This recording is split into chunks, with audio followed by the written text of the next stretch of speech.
Hello, everyone. My name is Tsvetelina Georgieva. I am a co-founder and executive director of DesignMorphine. Thank you so much for all of you who joined us here today. Our journey started back in 2014, and through it we are able to connect with people from all over the globe, empower them, and fuel their passion for collaborative design. We had the privilege to have taught thousands of specialists and nurture their progress in some of the biggest companies in the world. DesignMorphine is a catalyst for collaboration with people who we admire deeply as individuals and professionals. Our team is comprised of almost 50 talented architects and designers and number of collaborating organizations, which gives us a multidisciplinary approach to design and its education across a gradient of applications. We are a community dedicated to academia, but all of us are also professionals and we practice our craft daily. This allows for great versatility. Some statistics in the next slide. We have taught more than 84 students from more than 84 countries all around the globe. We have traveled in so many cities and created different projects on many different topics. Our pedagogy surpassed the teaching of technical skills since we always challenge our students to give their best. First and foremost, we are a community, and as such we support our students' dreams and we empower them. Many have been accepted to universities like Harvard, the Architectural Association, SciArch, and many more. Others started work at Zaha Hadid Architects, Foster & Partners, BIC, Nike, Well the World, PlayStation, and other reputable offices. On the next slide, we may see some past examples of our students' work on multiple scales and topics like jewelry, architecture, installations, and many more. One thing always connects them, and this is the experimentation and unique workflows. As you can see, we are heavily invested not only in the virtual world, but also in fabrication. We also collaborate on product design with our partners, and one example that we see here is with Arturo Tedeschi. We created the suspension lamp called Horizon, which encapsulates a free-form 3D printed shape within a handmade glass shelter manufactured in Murano, Italy, and it was a part of Venice Glass Week 2020. In the heart of DesignMorphine is computational design, and it enables you to automate repetitive tasks, lets you prove your design decisions with real data, and forces you to think of design in terms of chunks of processes that can be used in many conditions. And the best part is that computational design is multidisciplinary and multi-scalar because it allows for this mindset to be applied across all industries of design. If we take it a step further into the fusion of multiple software and hardware and use them unconventionally, that's where you find the most breathtaking, truly innovative design ideas. And of course, if you are interested to learn more about DesignMorphine and what we do, you can always check our social media. Thank you, Svetlana.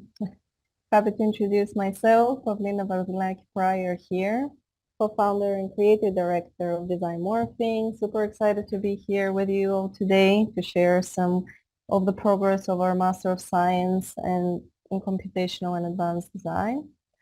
We have two very exciting programs that are running in the current year.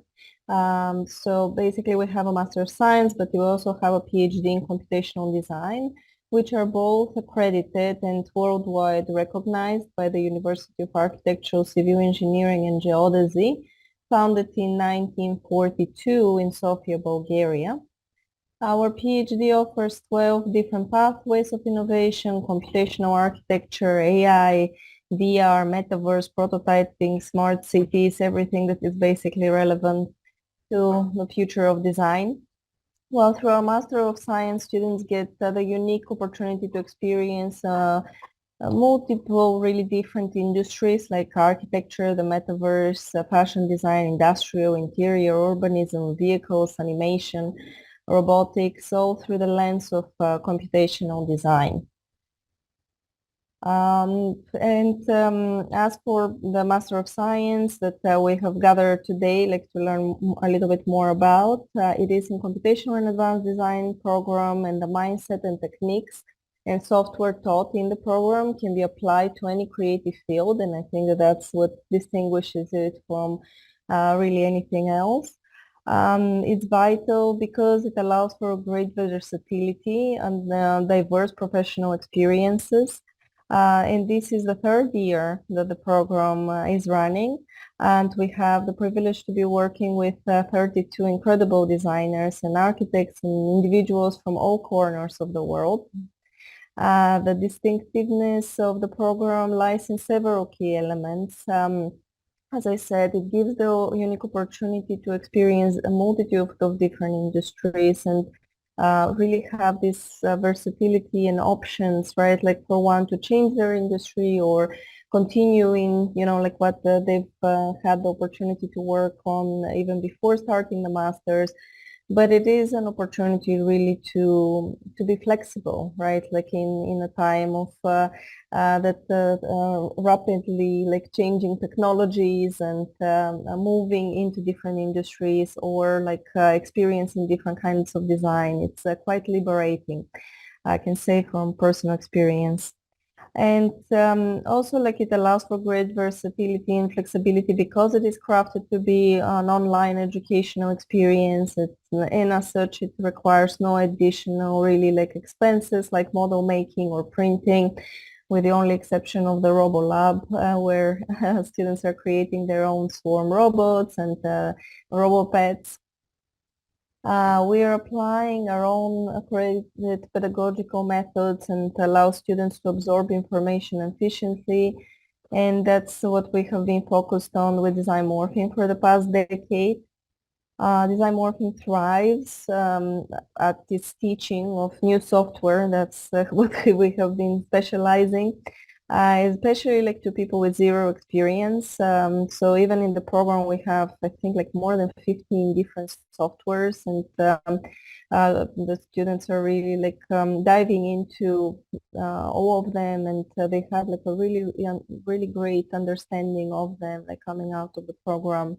Of course, computational design, it's a huge endeavor, right? Like, and as one specializes in one area, it's just a huge opportunity to learn and to grow your skills. But here, really, like students understand the differences between polygonal modeling, NURBS, subdivisions, like working with grasshopper and Houdini, and generative design, computational design strategies, exposed to coding. So it's a very versatile environment. Like it just gives a lot of knowledge. And it builds up, right? Like it is a really like building a stepping stones with the knowledge that everyone is really like gaining throughout the whole process. And also like we have a huge team, 30 educators and mentors with real life professional experience from the best really companies and universities in the world. We have the privilege now that we have the third year to have a lot of our alumni also joining the team. And it has been really incredible because they get to pass on a lot of their wisdom from where they were students in the program now, really like, also as educators. We have chapter presentations that will include our community, and I'll talk a little bit more about the chapters in a minute and what they mean, but basically at least 7 times in the academic year, we include our community, and students and alumni have the opportunity to meet new people that, like they're across the globe. They're actually in hiring positions, and a lot of times they've received the opportunities, like even from those presentations, that they're still work in progress. And we're very proud, like again, like to have been working with some of our alumni. Others are, like in different industries, as I mentioned before, like they might be in companies like Nike, Wilder World, Mard Architects, Nagami, Aedas, Moonray, Sensory Orbit, Philly Beasley, Urban Art Projects, and others. And some alumni also have chosen to continue their educational journey at the AA, the Bartlett, the Angevante, UCL, or now even in our PhD in computational and architectural design. And others also have created their own design firms, and they're, are continuing their firms that they had beforehand, like Nosales. But again, the most important part about DesignMorphine, I would say, and the masters itself, it is the disruptive nature, the fearless drive to build a united design community that is part of the growth and the pathway of each of these designers and architects and specialists path. The program is organized in a unique way. It's based in 5 leading design chapters and 5 supporting technical and theoretical labs that span over 9 months. The chapters are 6 weeks long, while the labs are around 1 week, and each chapter follows the following rhythm, really. In the first couple of weeks, we prepare for the design phase. So we have pre-recorded tutorials and one-on-one time with our core leads and tech leads like Eva Jefes, Tungengen, and Pedro Venegas Rodriguez, who are by the student side constantly throughout the whole duration of the program. Then moving into weeks 3 and 4, we have design studio, really like a phase where students meet daily for 4 hours per day, and their chapters leads are highly specialized in, the specifics that they're teaching. And the also something that is unique here is that the educators who are advising on design, they all are masters really like of computational design, and they apply this daily into their work. So that's a huge difference. It makes difference because again, it's the same person that could advise on, both sides, right? Like of design theory, but also about like the technical aspect. And in the next couple of weeks, 5 and 6, we have labs that like may occur or presentations where we invite our partners and community, and it's a great way to gain exposure like through these presentations. Well, labs now, like we have, like as we said, like the 5 chapters, we have 5 labs that are also intertwined into the program. The labs are really playing a vital supporting role for the chapters and are 1 or 2 weeks long and are strategically positioned to boost the students' performance during each chapter. Starting with chapter 1, I'll just give you a little bit of insights of what really like is each of these chapters. Chapter 1, really like we're working with what we're called prosthesis, and it's after our concept lab where we start with a scenario-based approach and envision the fundamental element, the human body, and the technical future this body will operate within. We're looking into cyborgs, half human, half machine, exoskeletons, augmented beings, and mutations. And here, as we're designing, we're also learning, right? Like in here, like our focus is Maya, ZBrush, and really like software that is used in the animation industry or, in companies like Zaha Hadid, Mata Architects, or even in footwear design. And this is really like the major stepping stone for the program because understanding polygonal modeling, how to build design, like it's absolutely vital. And then moving into the next chapter, chapter 2, that's where we're creating these living conditions and spaces that the body requires. We work with interior and exterior spaces and answer questions about ephemerality, mobility, adaptability, transformability. And this chapter is focused on component-based design and user interaction systems. And we have really like moving from polygons to interoperability with Rhino, NURBS, and SUBD, and Grasshopper. So that's the first step and venture into the world of really like more like computational design-based systems. And after this chapter, we have the opportunity to work with amalgamation. So that's really here the objective is to conceive and explore the way that the core puzzles come together, they develop and create communities through clusters and aggregations.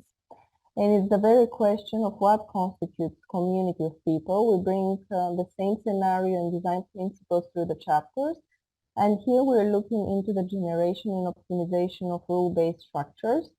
So we have parametric generative design with Grasshopper and generative design also with Blender this year.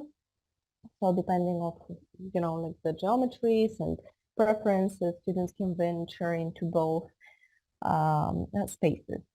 Next chapter, chapter 4, very exciting chapter, kinesis. We're working with vehicles and we're expanding into various complex structures which are weaved together by transportation and mobility systems. We're working with horizontal, vertical, underground, organic, based growth based systems. And again, like here, Houdini, it's really like taking a very big, like portion of, again, like the knowledge and like how we're building like the software skills as we're, like using and applying them to really very innovative designs. We're learning about particle simulations and flows, and again, using like Maya and ZBrush. And the final stage is what we call cosmogony. So it's building a new world. And all these previous stages lead up to the stage, which we developed all assets and to the larger scales of these envisioned worlds, the city. And zooming out, of course, new challenges arise in terms of increased complexity and encoding behavior, which is our primary focus. And here students are working with C#, agent-based growth algorithms with Grasshopper, and they're venturing really like into coding in this space.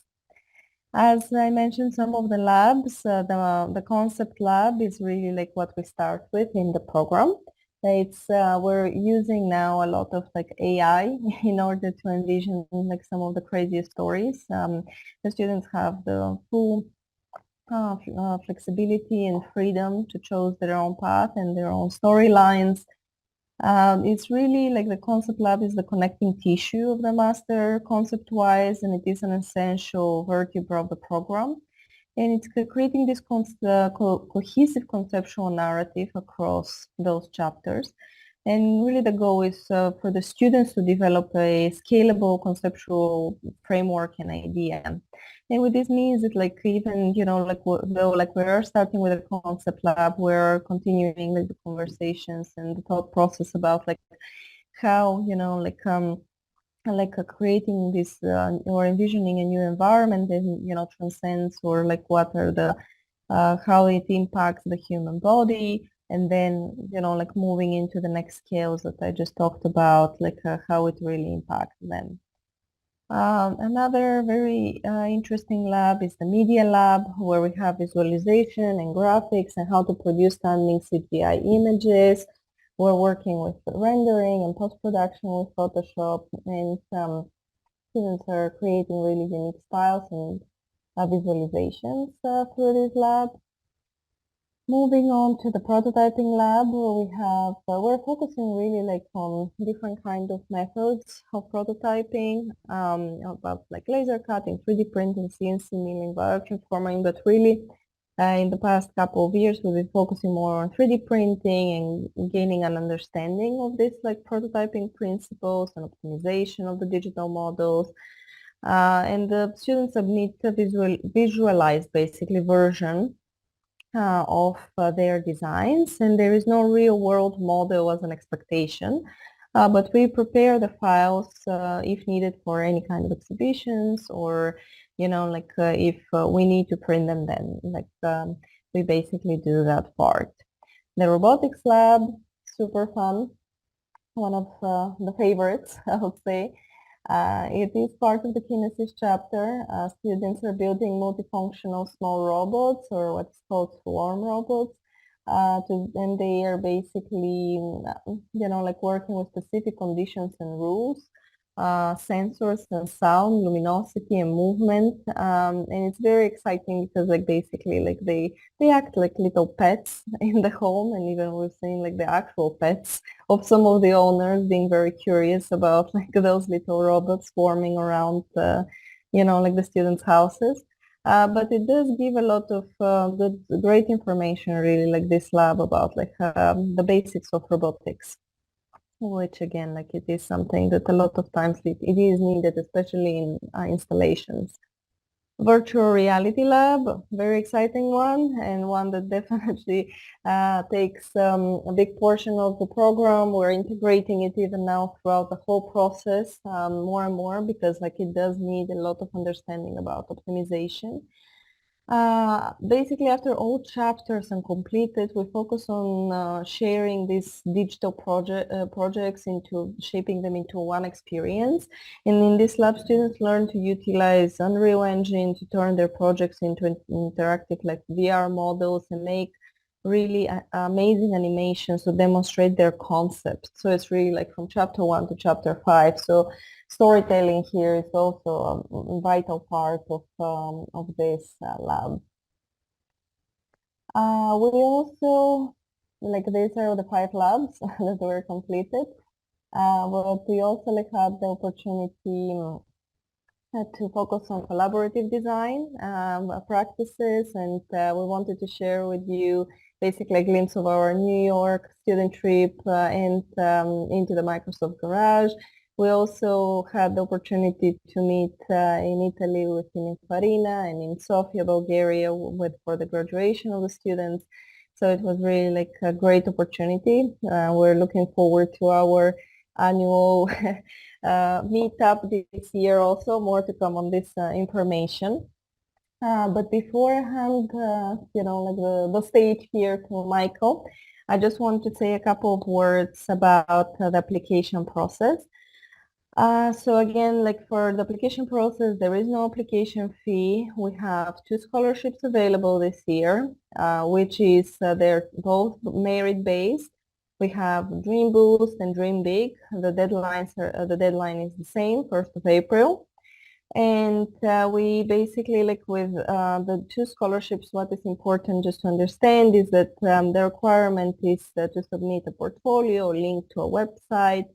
But if you're applying for the Dream Big scholarship, which is basically like one applicant is getting like their full expenses covered for the program, that's where there is a design challenge about the gadget of the future. So that's where it's going to get like super interesting to see some of the ideas on that scale. While the Dream Boost scholarship has the potential to cover up to 30% of the student's educational fee. So I know that this is something that I'm getting a lot of question about like scholarships. So that's why I just wanted to say a couple of words about it. We also have, as you know, like 2 options about the program, like a 9-month or a 12-month program option. But this is really all based on credits. Again, like students are from all over the world with totally different experiences and paths to life. So it is expected that some might have more credits or less credits. But really the difference is in it that like after the program, which is absolutely unique, and so the actually like the same for both the 9 months and the 12-month program, that after the 9-month program, we have like the students that need extra credits do an extra project. And this year actually we've had, we collaborated with Microsoft for this extra project, and it was super exciting because it was part of their annual hackathon. And yeah, like deadlines for applications are now, first one is early application in the 1st of February. And as I mentioned, 1st of April is for the scholarships. We do have another one during the summertime, so there is plenty of time for that. And also feel free to schedule one-to-one with me if you have any questions or you just want to chat about, life and design. I'll drop in like my calendar like on the chat, so whoever is like interested, wants to know about it, You don't need to prepare anything, just, whatever questions you have. I'm happy to meet new people. You guys inspire us and give us ideas and really keep us on our toes. And it all really comes from, like the knowledge and like what the needs of the future generation is. So thank you so much. I'm passing it on to Michael. Hello, thank you, Sabrina. Thank you, Paulina. Welcome, everybody. Always love doing these things to meet potential new students.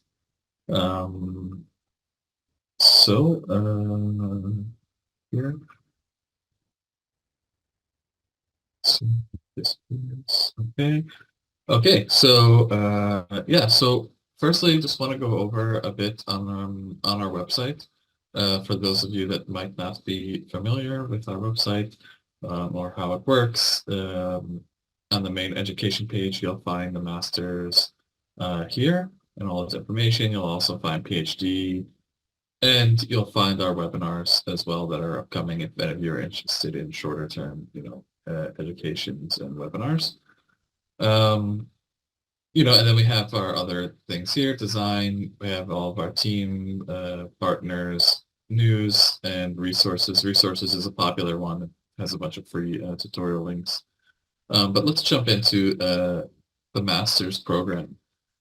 So on the website here, you'll find all the information and description about the master's degree program. You'll find information about the credits, duration, deadlines, tuitions, scholarships, and all that fun stuff. You'll also find information here about the entire team of the program, and you can click any one of their names and find out more about them and things they've done and their credentials. And as Pavlina has already went into more depth, you'll see kind of overview of each chapter, and you'll see overview of each lab.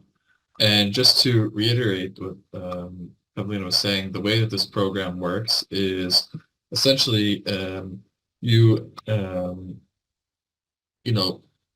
let's talk about when you're just starting. So when you're just starting, basically there's an individual design challenge, and then from there you would pick your teams, and there are teams of 3. So you would pick your teams, and this will be your team for the duration of the master's degree program. From there, you would go into a concept lab, and the concept lab is where you and your team, along with AI and meetings, will define what your kind of overall concept for the program will be and what you'll follow. Now, important to remember that we won't define your concept. The concept is solely up to you and your team, but throughout the course we will hold you to that concept. I think that's a very important thing to mention, right? So it's very important that you take the concept lab seriously and think about things that you want to work on. From there, you would move into the first chapter, which is prosthesis, which is, basically for the remainder of the program, you're working through these chapters and labs and building up this story and this world through the lens of computational design techniques, right? So the whole idea is that you're learning computational design, software techniques, and the kind of driver for that will be this concept, this story, so that you kind of know what you should be developing and working on. And it starts from the character and works all the way up to, the kind of world scale. So through the program, you're building the character, the objects, more intimate spaces, interiors, vehicles, transit, and then working your way up until you basically have this little world that you've created. With all the kind of necessary components, characters and things that this character interacts with and the world that they live in.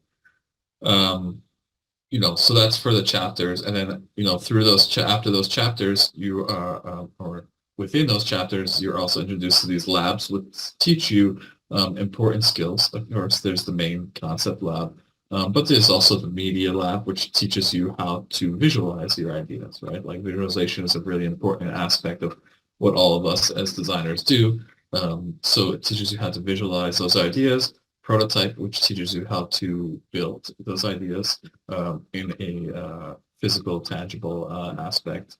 Robotics, which is teaching you about programming these ideas. And then virtual reality, which is teaching you how to make an experience about these ideas. And that's pretty much like the way that this whole thing works. So the concept carries through all these stages, and you're building this kind of experience world through computational design methods and tools. Just to mention our partners, our partner university, the UACUG, for the with accreditation. We're also partnering with Microsoft, Logitech, Pininfarina, Chaos Group, Shapediver, PA, and Rhino. All of them are supporting us, all the time in different ways. And we're interacting with them, as Pavlina said, about like Microsoft, going there, visiting them, doing collaborations with them, with the students. Same with Logitech, doing design challenges. Same with Pininfarina. Lastly, we went to Italy with the students there and did a workshop there, and it was a lot of fun. And the last part of the website is the Q&A, where you'll find a lot of useful information. As Pavlina mentioned, like if you want to talk more in depth or have some questions you want answered, you can check this first Q&A here, which also Pavlina put in the chat here, linked one-on-one, so you can meet and ask anything that you want. But there's a lot of important stuff in here where you can see past what places that students are working now since graduating. You can find out about the application process. You can find out about what kind of computer you should have, what kind of specifications you should have.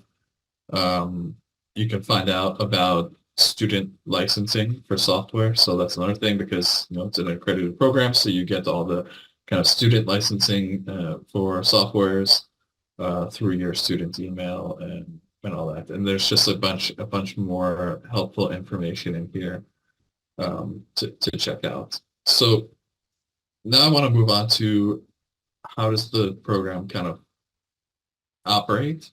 And what you'll see here is Teams. So the whole program kind of operates through two mediums, Teams and Miro. And in Teams, basically it's set up per chapter. So we have a channel per chapter, and we keep everything in that chapter and discuss it in that chapter.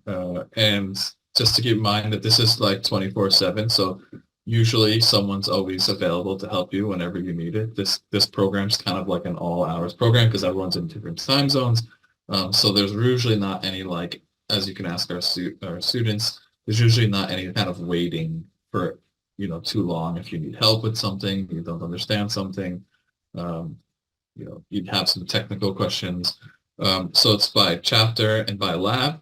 And then also we have the chat where we have individual chats with each team, where we go more in depth about their project. And then of course there's a calendar here which would have all your meetings, so you know when to join them and how to join them, and that. So that's kind of like where all the kind of conversation happens, but the main work happens in Miro, right? So in Miro, set up the same way by chapter and lab. There's a board for each chapter, board for each lab.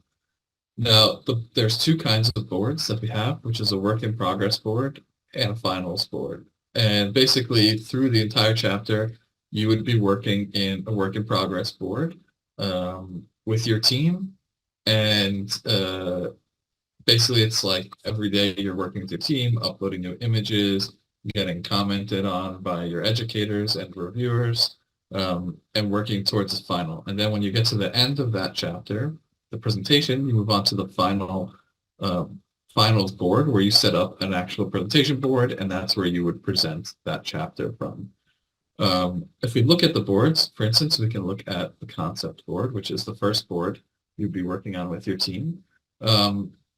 You'll see it kind of looks like this, right? And there's kind of two sides. There's like the A side and the B side.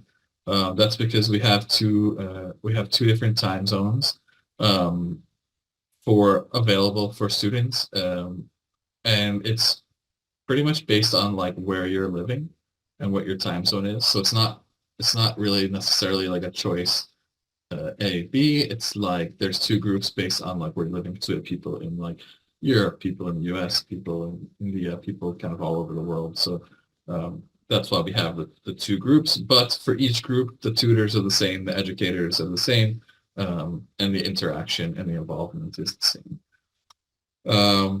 And this is basically how a board works. Like you have your team and you do the work for that. So in this one, they're about building up their concepts and their stories. And that's pretty much like that for every single chapter. Now, if I go to, an important part of our teams is we have this links, right? And this would be where you would find everything you need in the program. Throughout the program, easily accessible. So like the Miro program, which we'll talk about, all the teams, the software you need, where to get it, how to get it, tutorials, rendering services, and all this kind of stuff you can you'll be able to have access to. Even a digital library provided by UACEG, which is an online library for the students. So first one I want to go into is tutorials. Right, so if I were to check out the tutorials Airtable, it would bring up this Airtable here, and it has all the tutorials that we have, and the tutorials here all have a link, and you go to that link, for instance, like this, and it would bring you to that specific tutorial of that chapter. And there's multiple tutorials per chapter, right? So here's the tutorial from Nicholas Turchi for chapter 1 prosthesis, right? So it's all laid out. It tells you what software you need for that tutorial, what kind of tutorial it is, if it's mandatory to watch, and also tells you when to watch it, right? Watch this one in Concept Lab, watch this one in prosthesis, watch this one in corpuscle, right? So it's all very organized and laid out right in front of you. The other one is the software, right? So this one here will tell you, it will tell you all the software you need for the course. Of course, it will be updated for next year, so probably this one, by the time your guys' year will be out of this Maya 2025, but it'll tell you how to get it, what's the cost. Most of them have no fee because of the educational license, and it will tell you the requirements to get the educational license and where to go to get it and how to get it. So all the instructions, again, there made simple for you to understand how to get the software, how to use your education licenses, and all that information. So, you have kind of the software and the tutorials working together in Airtables. It's all laid out, very easy to follow, and very direct and specific. An important one is the program, which I'm not really going to go over in depth, but just to see it, basically the entire program of the course is laid out. And this tells you like when is their meetings, when is their off time, when is their presentations for each chapter and lab. So the way that each chapter pretty much works is that there's like 2 weeks of the beginning of the chapter, and that first 2 weeks usually is you watching tutorials, you coming up with the initial ideas. You'll probably meet with the leads of that chapter a few times just to check in and see how things are going.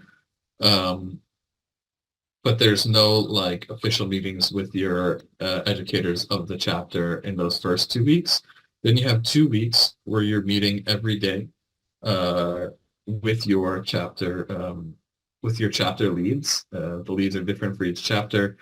Um, and you're meeting for 4 hours each day with them, and that's basically where they go over and review the work. If you have any questions, if you're having trouble, pretty much like virtual desk crib.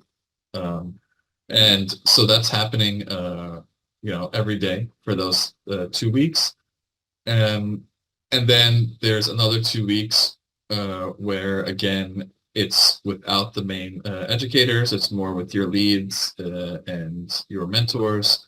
You're still working. And then in that last 2 weeks, you're kind of working towards the final. And then you have that last week where you basically build the presentation and then you present. And then we move on to the next chapter and kind of repeat. And then throughout that, you have the labs. And the labs are a bit different because the labs will have a presentation and they're shorter. So, but you're still meeting with the lead of that lab and kind of doing that work for the lab.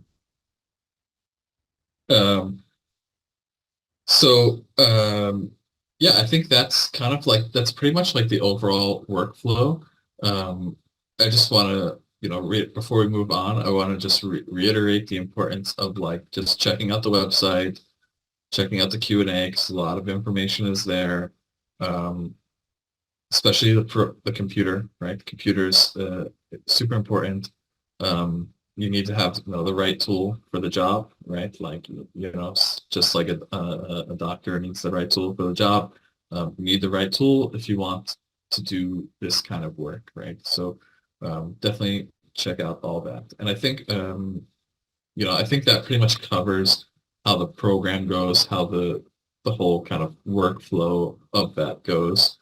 So I think we'll move on now to like talking a bit to the alumni, which Paulina will introduce, and then we'll move on to a Q&A where we can answer any questions. Oh, lastly, I forgot to mention one last thing.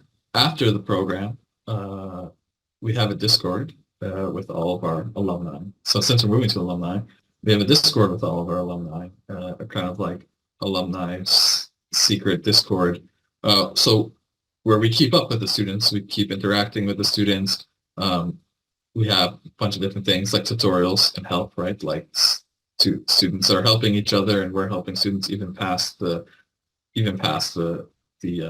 after they graduate.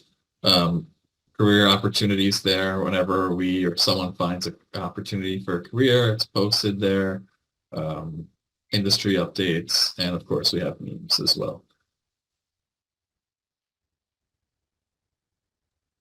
Memes is the most important part. Well, thank you, Michael. Thank you, Catalina. Yes, I would love to actually introduce our alumni that are here with us today. It's super exciting because we have our alumni from first year and from the second year that are joining us.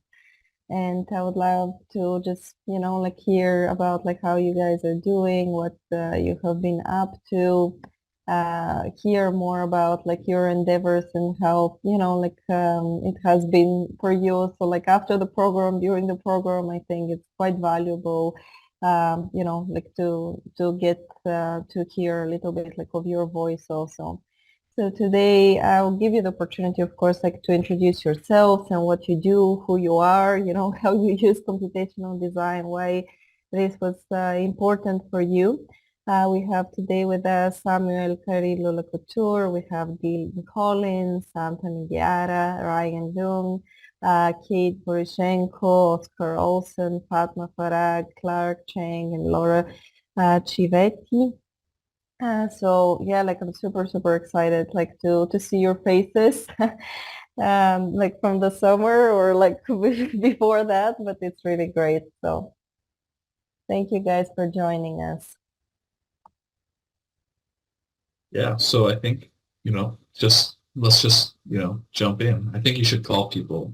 You should I call should people call out. them out. You should call them out. That's stressful. No volunteers. I'll give it to the extroverts. First, I'll give the extroverts an opportunity to step up. No, we're an introverted group only. Okay. I think most of us are introverts, sitting behind the computer all day. We're in trouble. Well, Anthony spoke first, so I think we go with Anthony. No. That's it. It's done. Yes. Yeah. First Tell of all, us- it's nice to see everyone again. It's been a while. It's been a long time. Yeah. I mean, well, what you were saying something, Mike. What do you want me to tell you? Tell me. No, I was just, I mean, you're from the first year. How are you doing afterwards? How did you enjoy the program? How are you doing after the program? I mean, What are you up to? First, I want to say about the program, it's something I always keep thinking about. It was really amazing.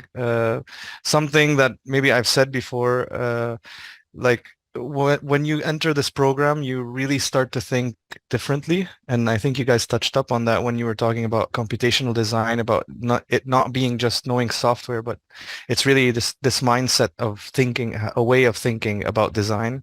And that was something that really opened a lot of pathways in my brain, thinking about what is the intention behind something you're doing. So and the other stuff that we did later on. So definitely I recommend it to anyone who really wants to challenge themselves and really wants to kind of broaden their understanding about design and getting more into all this computational stuff. So it's really something I recommend in that sense.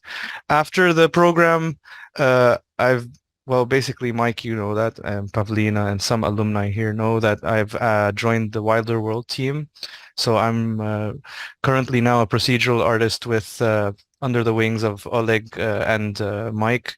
We work a lot with Houdini mainly, but we still think in a computational way. We do a lot of computations and we solve problems, and we're actually using tools now that I don't think were designed. I mean, maybe they were designed this way, but like I personally come from a VFX background and I've used Houdini a lot, but I've never used it the way I use it right now after the program and after working with it this way. So currently, we're working at Wilder World. I don't know if Mike. I'm sure Mike always sends teasers to the students about what's going on behind the scenes.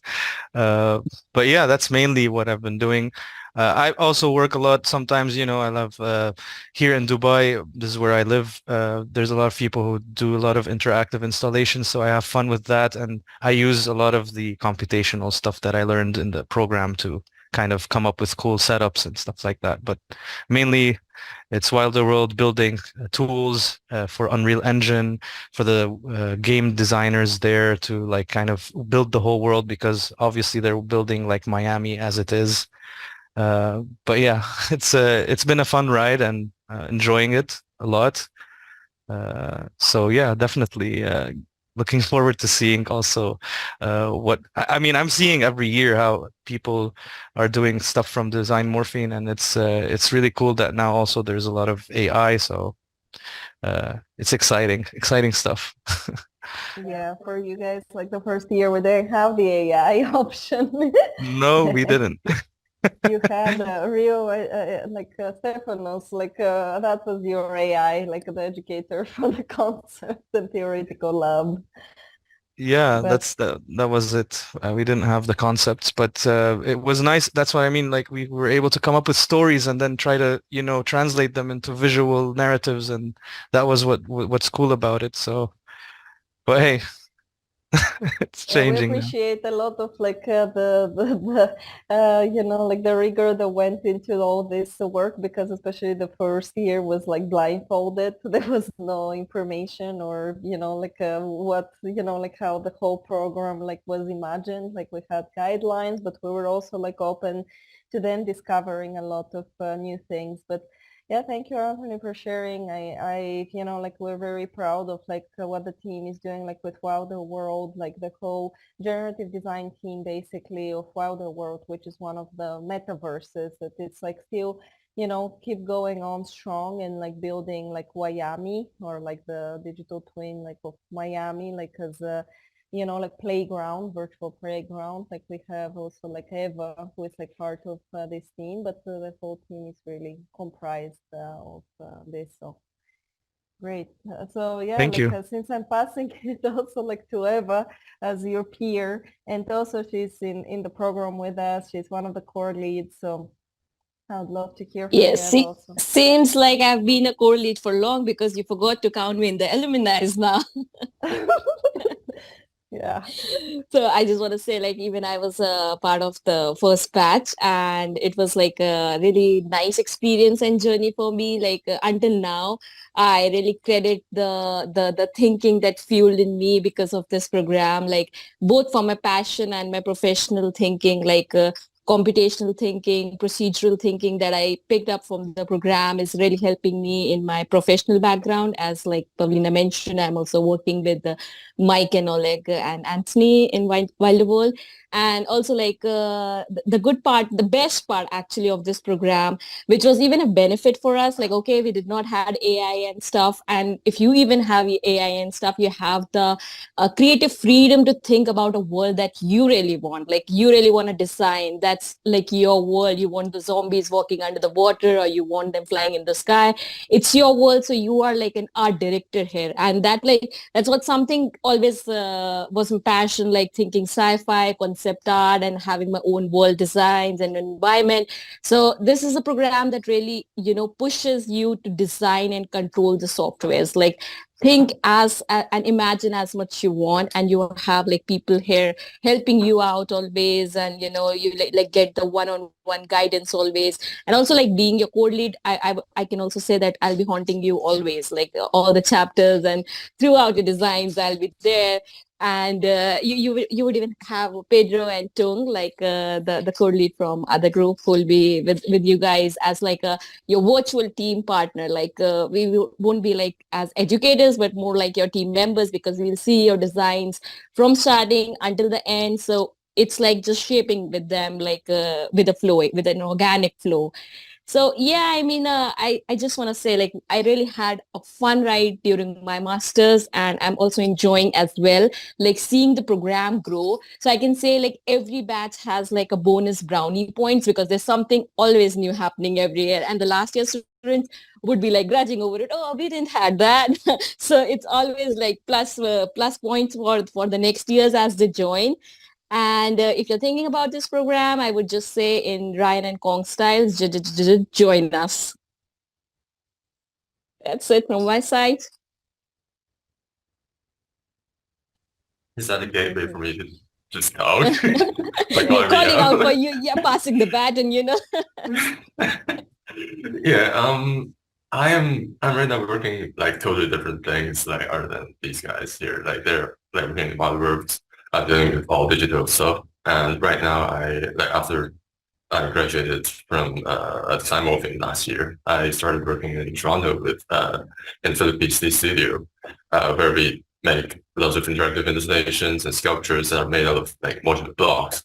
Like essentially, a lot of these installations and sculptures are like made out of like polygons, like a hexagonal grid, or like spheres that are made out of hexagons and pentagons, like forming attributed icosahedrons, and are like uh, polyhedrons. And like looking back at the master's degree, I think like the workflow is actually completely flipped. Like in real life, when we need to design a sculpture, we start by concept designing the whole thing, and then we dive down into the details and try to realize the whole thing by making it into chunks and then tackling them like module by module. But in the masters, it is actually a very great experience because we're starting from the smallest thing first, like the prosthesis, like the human being or cyborgs that is living in your world, and then you explore by going like one level up, up and up and up, and from the prosthesis to corpuscle to the world. So I think like in master's degree, it's really an amazing experience. Is like it is completely different from like what I am used to. Where there's more space for you to just explore, and also with our amazing teammates and classmates, there's a lot of cross-pollination of our creativity and culture because we all come from different backgrounds, and this master's being an online master's is it's really amazing that everyone is just around the world and we're experiencing different stuff in our own realities. And because we're merging together to form our projects, it feels really different just to join our different experiences together to form our own unique things. And just looking back at like last year, I still think that like the master is just I enjoyed it really, really much.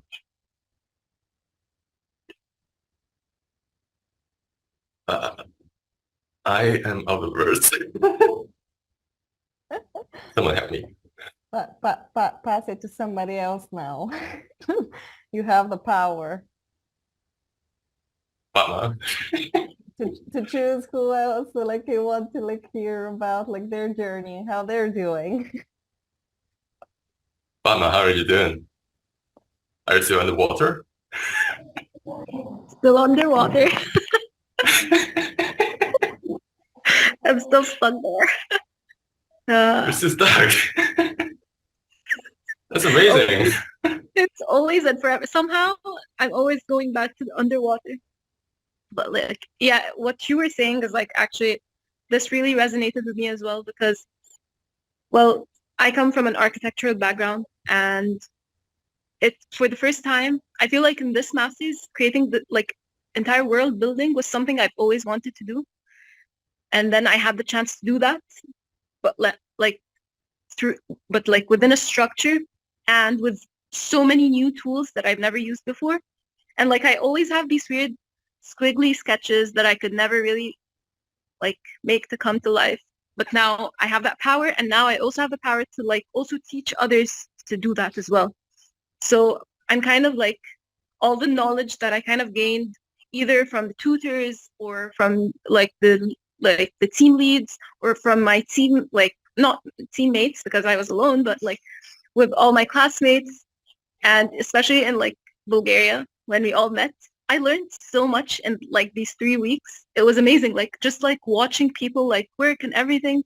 I learned so much, and now I have the chance to like also pass that along, and I'm more on the academic or the research like spectrum. So I've actually included like I've introduced like poly modeling like to like my alma mater, like where I teach, and I'm also like also working with AI in different ways. It's not just generative or like for the creative process, just incorporating that into the workflow at different stages. I got to experiment in DesignMorphine, and I also get to do that with the students in my alma mater. So it's like really cool, you know, like this entire process. I learned so much, and I also looked at design in a very different sense because it was a very competitive, toxic environment before, but I enjoyed it anyways. Maybe it's like a thing, like a problem I have, but like in DesignMorphine, it was different, and everyone's learning from everyone. Like you have to like plug in like progress every day, but you also get to see how everyone else grows. That was just like mind-blowing to me. It was just a completely different mode of learning and like even teaching and like just growing in general. So yeah, and now I'm working on I'm writing up my dissertation for another master's, and I'm working in RD&D and like a corporate firm as well, but like just research, I'm trying to work with research and design, like all the tools I learned, but applying it in the real world and also in the academic world. So I'm trying to like experiment in these different, different directions. And thank you, DesignMorphine, for that. Can I choose now? Wait, who's here? Choose me, that I'm running out of battery. Okay, I'll choose Laura. Hi, everybody. So nice to join you. Unfortunately, I chose a cafe shop to have this meeting, and it was a bad idea. There was like Britney Spears songs and everything. I went outside. However, personally, do you hear me well? Yes. Yeah, we hear you great. Nice. Personally, challenge master, really challenge master for myself. But absolutely, I really enjoy it, and especially all the connection between software, something that for me was a bit struggling. Using different software for one thing, like for your design, for me has been really powerful because you're getting the connection between them. And so I think the best things. Today I'm still a designer, connecting design with the fabrication. I'm working mainly in 3D printing with a company in Spain called Nagami. And I'm working a lot with Maya, I have to say. So thanks to them, it teach me and push me in this direction. It really helps me on modeling something that's more creative. And what more? Well, I don't have too much to say, but really great to have really happy to have made this decision, even if for me it was a bit out of my it was out of my comfort zone, you know. I was meant to be more rational and everything had to be a function, everything to be in that box, and you learn to do out of the box. You learn to push everything, and also I think to make decisions is the most thing that I learned. Thanks, guys. And happy to see. Where is the next meeting? Physical meeting? Well, so soon to come information. Like we're just like working out like right now, like with Elena to arrange that. So yeah, that's gonna be super cool. Like if you guys like can make it also. It's nice. Well, yeah. Thank you, Laura. All from my side. Thank you, guys. Super exciting to hear how you're applying, like your knowledge, like to the, like more like tangible, like real life, like projects, because I know like we have the whole spectrum here from, metaverse and game design to really like exactly like manufacturing, right? Like totally different type of challenges. So yeah, it's your time to pick who is next. Please. I have Clark in front of me. Can you guys hear me? Yeah. Yeah. So, so I guess I'll start off with, I'm Clark, and as my name shows on Zoom, of course. I want to start off with, at least in the program, the way I structured it was, I was fortunate enough to have my previous employer sponsor financially the degree as well. So that was definitely something that I was honored to have for sure, and be able to do the program because, I mean, I couldn't afford it. I mean, that's just how it is. But it was very challenging working full time and doing the program at the same time, for sure. It was a journey for sure, but I learned a lot, and it was a lot of the things that I kind of wanted to focus on at the end. And I realized that even after the program, and it landed me a lot of different opportunities as well. So I had a very strict regimen that I would do for the program. So the sessions would be from 9 to 12, and then I'd go to work at 2, and then end work at 9 p.m., quickly get home and shower. After 9:30, I go to sleep for like maybe 5 hours, and then wake up 3 a.m. and continue that. So that cycle continued until the weekend. The weekend was, I could wake up at like 4 a.m., but it was a cycle. So I was pretty disciplined in what I needed to do and how I needed to do the work, and I figured out where I was like best focused and things like that. So working full time definitely is a challenge, but it's definitely possible. It's just like how you really structure your time and figure out what times you really are good at focusing in your work. Eventually, so after the program, I moved on to a different job now at UAP. So UAP does a lot of artwork and a lot of foundry work, kind of like what Ryan does, but we do the back end of it to make it real instead of conceptual parts.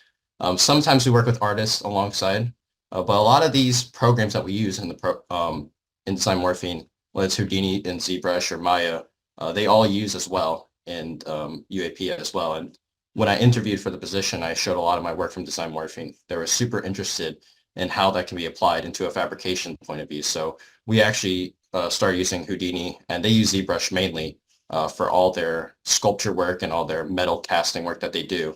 But a lot of the work they want to try to see if they can make a lot of these procedural textures or these procedural models as well to help them out. So I'm kind of using Houdini in a way that's not, not for VFX or any of that. It can be used, but a lot of it is for like actual fabrication, actually like creating things. So a lot of 3D printed parts that we would use for casting. So a lot of it is experimenting with these type of softwares that we use to actually make things come to life for the artist and things like that. And then there's also the pragmatic things like in Grasshopper and Rhino for like shop drawings and, creating drawings for construction workers and things like that. So that's kind of how I see the program. I really recommend it. I think it's a very fun program. It's very, very rewarding program as well. And you get to see all the work that you've done. And you never know. A lot of people actually know the program. When applying to UAP, a lot of people would ask me how the program is. Like they already knew it existed. So it's very popular. It's just a lot of people just don't talk. I guess a lot of people are introverts. So, but yeah, that's kind of what I think about the program and, how it can be applied. It's very versatile and you can really use it in a lot of different areas that you don't really think you could, but they're looking out for those type of skill sets as well. That's a great perspective, Clark, especially again to hear how to apply it into a scope that it's outside of just, like a world building, right? So I think that's a lot of also the questions. Physical world building. Physical, yes, exactly. But we have a lot of people working in this realm, and I think that's where it's quite interesting. But yeah, thank you so much for sharing your story and your perspective. It was a very comprehensive answer, and also, you got the $100 million question: can I work and study at the same time? Yeah, I thought I'd get it out of the way because I definitely did it. Yes, it's possible. It's just you just have to. I told you guys my schedule. Everyone's is different. Some companies are willing to work with you on times and things like that. It's just all about negotiating and all that. It's all about just talking to the higher ups and seeing what they want and what you want out of it and meet in the middle. So I didn't get to meet in the middle. It was just all 100-0 because I had no money. So it was all 100-0. So I had to go with whatever they decided at that point, which was fine because now I can wake up at 3 a.m. if I need to again. So I'm not used to that anymore. But yeah, so a lot of these programs you can really use outside of in fabrication, really unorthodox ways as well. So that's kind of where I saw how can these tools be leveraged in terms of creating things or making things come to life. And that's how I see it. So I use Unreal Engine too as well because we have to render for clients as well. And it's just really quick and easy. So it's a lot better than just using a standalone rendering engine sometimes. So. Perfect. Thank you. Thanks so much, Clark. I'm curious also, I know Kate, also it's in the other end of the world. So maybe we'll give her the opportunity. Sorry, Clark. Yeah. Yeah, hello. I'm Kate, and I'm currently working at Met Architects as junior architect and in Beijing office. So yeah, it's kind of late for me. So my background was completely architectural before masters, and I'm really thankful to this program because it helped me to really open my mind how the design world is really versatile and can be much more than just, with this computational approach to design, the output can be unpredictable and so iterative, and it inspires you to be more experimental and search for new designs and opportunities. Yeah, and actually I learned a lot of useful software tools during the masters, which are not really typical for architectural industry. And currently that's really helps me at work, because the projects I'm currently involved in, like the architecture is really like natural like, and it flows like accordingly to the landscape. And so the output of your work as designer can be just the 2D drafting, as generally in architectural studios, at least from my previous experience. You need to have like more precise control over the model. So like there's like, I mean, I use Rhina and Grasshopper on daily basis, and like NURBS modeling, because for exact control, because some parts of this model can afterwards be used in the construction, maybe like for a concrete formwork, where like the aluminium facade panels, they will be bent after the model. You need to be really precise. Yeah, that's what I use in my practice currently. And like more personal output I get from the masters is to be more experimental and creative in design, because like all the software that you learned, you can feel really freedom in design, and I really enjoy it. So yeah, I really recommend the program, and thank you, DesignMorphine. Yeah. Thank you. Thank you so much. I have a question for you. I know that the portfolio that like we're building, it's super, like innovative, and it's like out there. And I'm wondering exactly, like you applied like again, like to an architectural firm, right? Like, so what was their response? Like, how did they see like the potential exactly, like of, like everything you've learned in how it applies like to, again, like the real world? Oh yeah, they were really interested in because I also used like a lot of stuff from the program in my portfolio, and they were really interested because again, like I think that the models I have, like they're like tuned into their like philosophy of being like really soft and flowing, and currently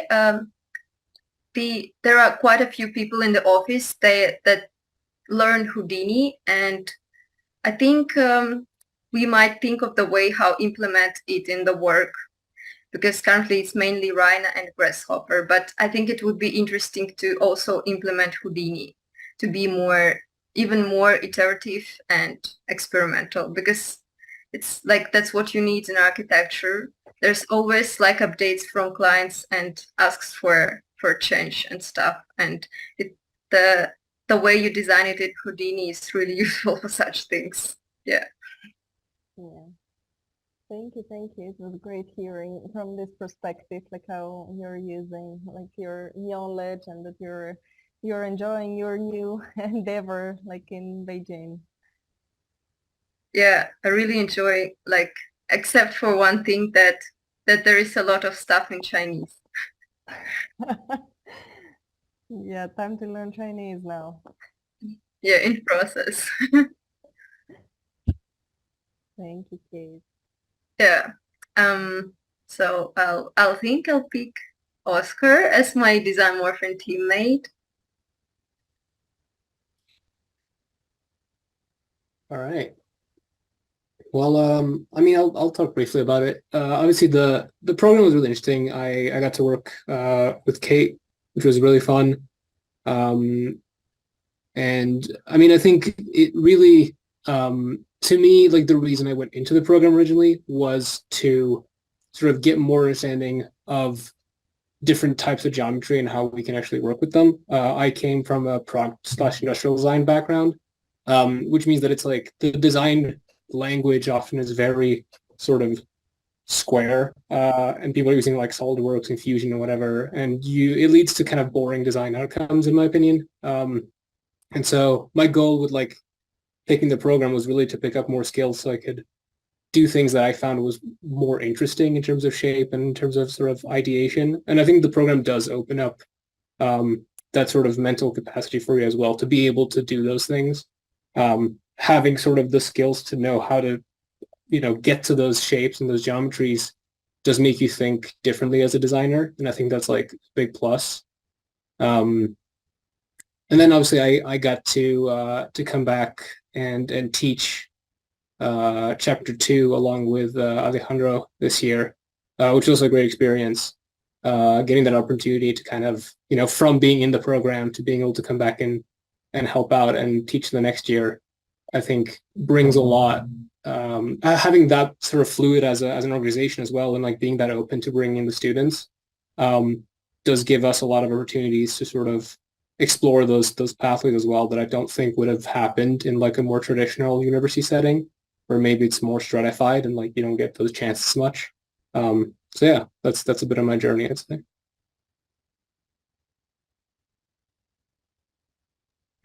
Thank you, Oscar. Like it was nice, like to hear like your perspective again, like from a totally like different like background, like coming into the program.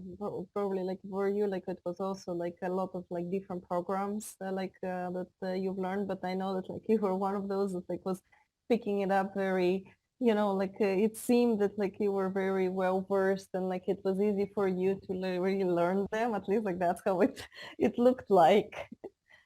I mean, like I came into it not really knowing anything about the programs, right? Like knowing a tiny bit, but I think just coming in with a very open mind, and also like I think I'm the type of person who like likes to figure out why something isn't working when it's not working, and I think that helps for a computational design sort of career. That you don't, when something fails, you don't just go like, oh, it failed. You kind of try to look into it and try to figure out like why did things fail, and try to understand like how the geometry works like behind the scenes. And I guess that's a very different, there are some people on the course who are much more, I think, like who are much better at like the theories and coming up with like this like world building and coming up with all the ideas. And then I think there are people who are more technical.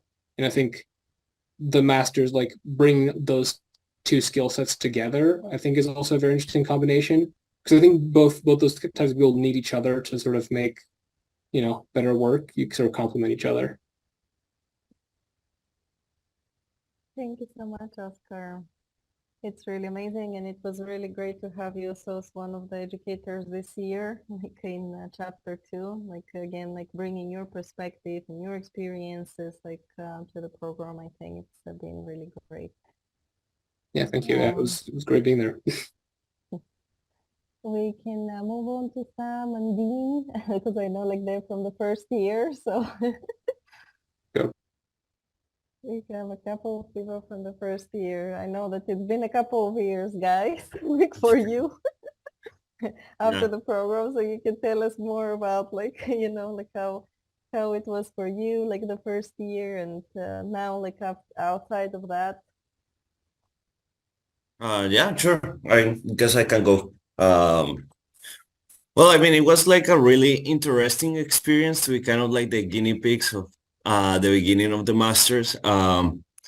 It's very interesting to see how fast you guys continuously adapt to whatever is being developed or whatever is being used at the moment. Like from our year to the incorporation of like AI and things like that are very interesting. Just like how fast like you are like incorporating these things into a program and how it's enhancing it. Just seeing the work from all the people now is insane. But I think despite that, we had like a great time, a lot of things to learn. And I think it was a great opportunity to learn to design through multiple skills at the same time.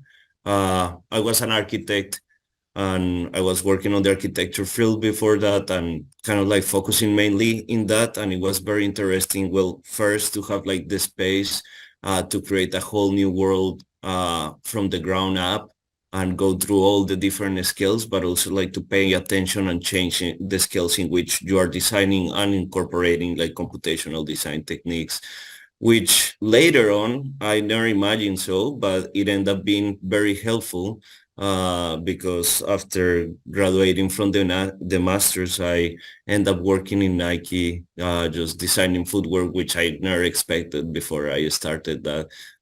So that was like very interesting as well. But yeah, I think those were like my main points. also like the quantity of exposure that you get like in the masters to like all these professionals. I think Paulina mentioned it already, but like all the people and critiquers that they invite to the end of every chapter is just like amazing. The feedback and connections that you make throughout the program as well. Thank you, Sam. Thank you, guys. I'll let you go, Dean. Okay. Yeah, my name is Dean. I was also a first year for the DesignMorphine Master's Program, and I also work at Nike. I think one of the big draws of the program for me was for undergrad, I studied fashion design, and I was looking for something that would open more doors to more disciplines. I think a lot of other students have the benefit of having studied architecture, and I think architects can get trusted to do more outside of architecture than someone who studied fashion design outside of fashion.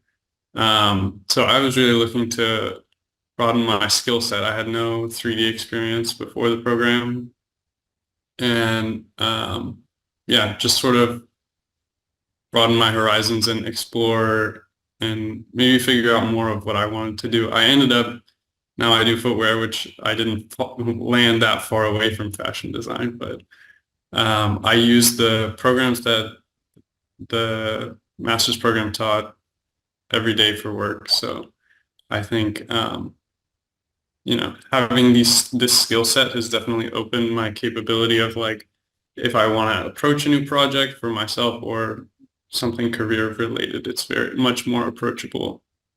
And also, as Sam mentioned, and a lot of other people have mentioned, the network of other students and the professors and their expertise, and being able to have this network of people to talk to and consult and continue to learn from, I think is extremely valuable. Thank you so much, Dean. Like from your perspective, like it was again, it was quite interesting because like again, you were like from a totally different industry, not really design experience beforehand, and just like seeing like also like your path and how much like you've learned and how much like you just surrender to the program, like into like learning all these skills and feeling so confident and doing so well, like after it, like it's really like it kind of like even from the first year, it gave me like a like a very good perspective that it's actually like working for people without this background also, and that like things like to adjust and to make better. I just want to also like thank you guys for all the feedback that like you're always giving us about the program and being like so involved and so caring about it, because like as I was mentioning about the brownie points, they're actually like, like we take into consideration every year's feedback, like because like exactly like it's your voices that we're hearing, and we're modifying the program in order to become better and better every year. And it's your stories that inspire us to keep moving forward and, like connecting to the next year and doing our best really like for everyone. So thank you guys. It does mean a lot, and I know that you're not like all here like to experience the changes like within it, but all the presentations like you can see like online and how the new alumni are doing. Like definitely, like we're thankful to you for that. Yeah, thank you guys. Amazing. I think that for the next phase, like we'll start with the presentations from this year, like for chapter 1 and chapter 2, like since we have like our current students with us, and then at the end of we'll have the opportunity like to answer any Q&A, like any questions that like you might have, like, and like hear a little bit like more like of our current students. But yeah, thank you, alumni. Like feel free to, like stay with us, or if you have to run, feel free to also like go about your day. But it was really great to hear like how you're doing. We were very proud of you.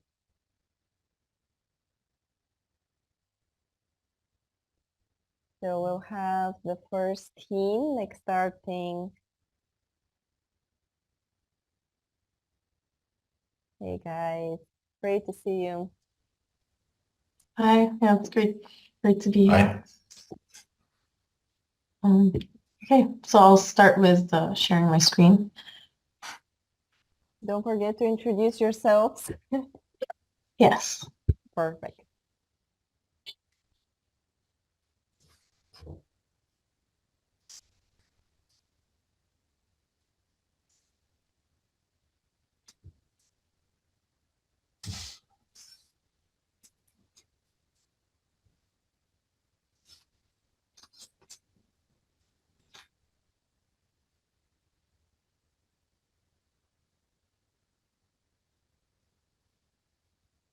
Okay. Just curious, can I share sound? Because we have audio, but I think, It may not work, but yeah. I think it's okay. Okay.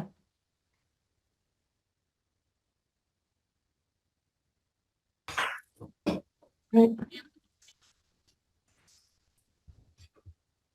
Hi everybody, we are Group A1 and we are here today to present our project Cypherzoa. And my name is Nisha. I'm a digital artist and an architect from India. Hi, everyone. Thank you for being here. My name is Tala, and I have a background in 3D animation and virtual reality. And I'm based in Canada. Hi everyone, my name is Josh. I have a background in landscape architecture and I'm based in Germany. Far ahead in the future, I am an entity unknown to you, speak to you, to tell you a story about a kind who's known for its resilience and extreme fanatism. This world is nothing like you've seen before. It's cold and it's dark, buried deep inside Hermes asteroid belt. Ammonia fog runs into the lungs of the beings living on it. Not known for its biodiversity, Nebulous is prone to very strenuous living conditions. Only the fiercest could survive these circumstances. Among them are the creators, known widely as the cosmic engineers. With the weakening life engines of the creators, they were ready to ascend into their shapeless forms and leave their home. But they were so attached to Nebulous, they didn't want it to suffer neglection. They gathered up their remaining strengths and from the oasis of life created a being they named Cypherzoa. It was the ultimate obligation of Cypherzoans to protect, maintain, and improve the conditions of Nebulous. Little did they know what they had created. As a resident of Nebulous, I dwell within my parents' pouch in a frigid ammonia-enveloped world, with temperatures ranging from -33 to -77 degrees Celsius. Life here adapts to ammonia's unique properties, using it to dissolve heavy metals and create robust structures from both flora and fauna. Life thrives underground, sustaining itself with carbide-based forms, and the landscape is marked by iridescent hues and shimmering ammonia oceans. Biodiversity is limited, but we, Cypherzoans, adapt through experimentations with diets and engineered structures made from microorganisms. Inside my parents' pouch, I ponder existence on this desolate terrain, while our civilization coexists with microorganisms, build underground cities, and seeks ways to endure the extreme conditions of Nebulous. Cypherzoas embodied resilience and adaptability, and this reflects in the design of their framework, equipped with a set of unique physical properties tailored to withstand but also replenish their celestial home. One of the most remarkable features of Cypherzoas lies in their skeletal structure. Ammonia, acting as a potent solvent for many hard metals, Cypherzoas boast a remarkable metal framework, which can be occasionally seen in their exposed bony joints. This robust feature facilitates their ability of temperature regulation between stark sub-zero sockets and heated underground cities, ensuring their mobility by protecting blood flow and safeguarding them from frostbite. Dense atmosphere and fog pose a significant challenge for most life forms, but Cypherzoas triumph over this obstacle with an ingenious external respiratory mechanism located on its chest and biceps femoris. This skin, a porous marble, acts as a breathing apparatus that efficiently absorbs the minimal traces of oxygen present in the nebulous surroundings. Being absorbent in nature, residues embed themselves in the pores. In a process to dissolve these radicals, enzymes are released which make these organs luminescent. To interact with an intricate network of fungal companion called BLOB blob, cyphozoas use their sensory tentacles, which are highly sensitive to motion, thus helping cyphozoas locate their prey, which is usually buried deep underneath the frozen ammonia surface. In the unique world of cyphozoans, where they are facing a harsh scarcity of prey, a distinctive hunting and feeding strategy has evolved. They use a set of specialized tentacles with a powerful suction mechanism to capture and transport prey. To carry the weight of the tentacles, they are anchored to their chest by a bone-like structure. The captured prey is placed into bodily pouches on the cyphozoan's back, sorted by size for digestion and nutrient absorption. A network of connecting tissues links these pouches to nutrient-absorbing fibers, ensuring efficient nutrient extraction. Within these pouches, a slow and controlled digestion process occurs as the prey gradually disintegrates during their descent along the creature's back. Small veins secure the pouches and regulate their movement, ensuring an extended release of nutrients. These bodily pouches are vital for the cyphozoan survival, allowing efficient prey digestion in their challenging environment. I float in the milky and warm pouch in my parents' head, surrounded by the gentle embrace of comfort and nourishment, where I can overlook and see our harmonic environment. As I progressed through my growth stages from the initial blob-like form known as polyp, I began to develop faint hints of limbs, and my neural connections expanded beyond basic emotions, forging a deeper connection with my parent. The next phase, strabila, saw my neural network flourish even further, fostering profound emotional bonds with my parent. During this stage, my head grew larger, while my physical limbs remained in the nascent state. In the ultimate phase, ephira, my neural connections with my parent reached their full potential. Simultaneously, I started developing my arms, and my head continued to expand. It was in this stage that I stood on the brink of physical independence, as my parent prepared to release me into the environment for my full physical growth. Yet, as I grew into the ephira stage, a sense of deep fear overwhelmed my tiny being. I could sense danger in the air, a looming threat that our cyphozoan civilization might crumble in self-destructive chaos. The uncertainty of my future filled me with dread, and I clung to the safety of my parents, fearing what awaited me in a world on the brink of calamity. Thank you. Thank you. Thank you, guys. loving the project. It's a really unique one. I wanted to ask you guys, like, how do you feel about the program? How are you, like going now? You're like in chapter 3. I know like you're about to meet the new educators coming like as, like your chapter lead, but being now through a couple of chapters and labs like yourselves, like, like what has been something maybe that like, was surprised like coming in, like how do you feel like your skills growing? I know you have like another, like you have some months ahead of you like for graduating, but still like as, like being in the process, I think that this is valuable to hear.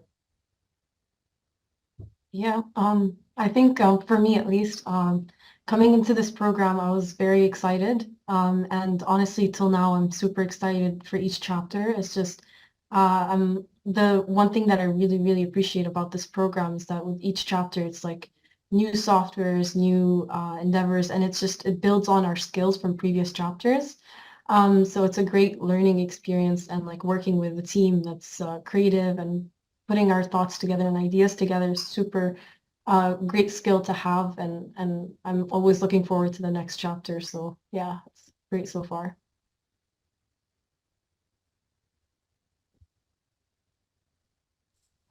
Yeah, one thing I could add is that I really like that there's more than doing just a master program. It's all about this network or family of DesignMorphine. So just knowing that there's someone who knows the solution for our problems. Is very nice, and I already learned a lot of nice people in this program, and this is something that's really nice in my mind. Yeah, for me as well, the program has been wonderful, and coming from an architectural background and also being a digital artist, as an architect, I was always confined into thinking as the environment as slabs, walls, and floors, and I had never done feature design, and this was our first feature design, and it was really fun and really wide and quite interesting way to explore new fields. And it's really interesting. And like Tala said, it has been a real pleasure to work with some of the tutors, and yeah, it's a great experience so far, and it's really exciting to be designing. Right now, we are designing a city for our creature, and it's really exciting to get inside the head of our creature and think about what it does and how it lives the life it lives and what it could require, and putting those things into functionally putting them into the city, and also learning new software. It has been incredible. Amazing. Thank you guys for sharing like your, like your perspective. It means a lot to us. Like, I think it's a super fun project you're working with. Like, yes, get as much as possible into the head of this creature and make something absolutely crazy. No slabs, that's for sure. Thank you guys. We'll move on to the next team.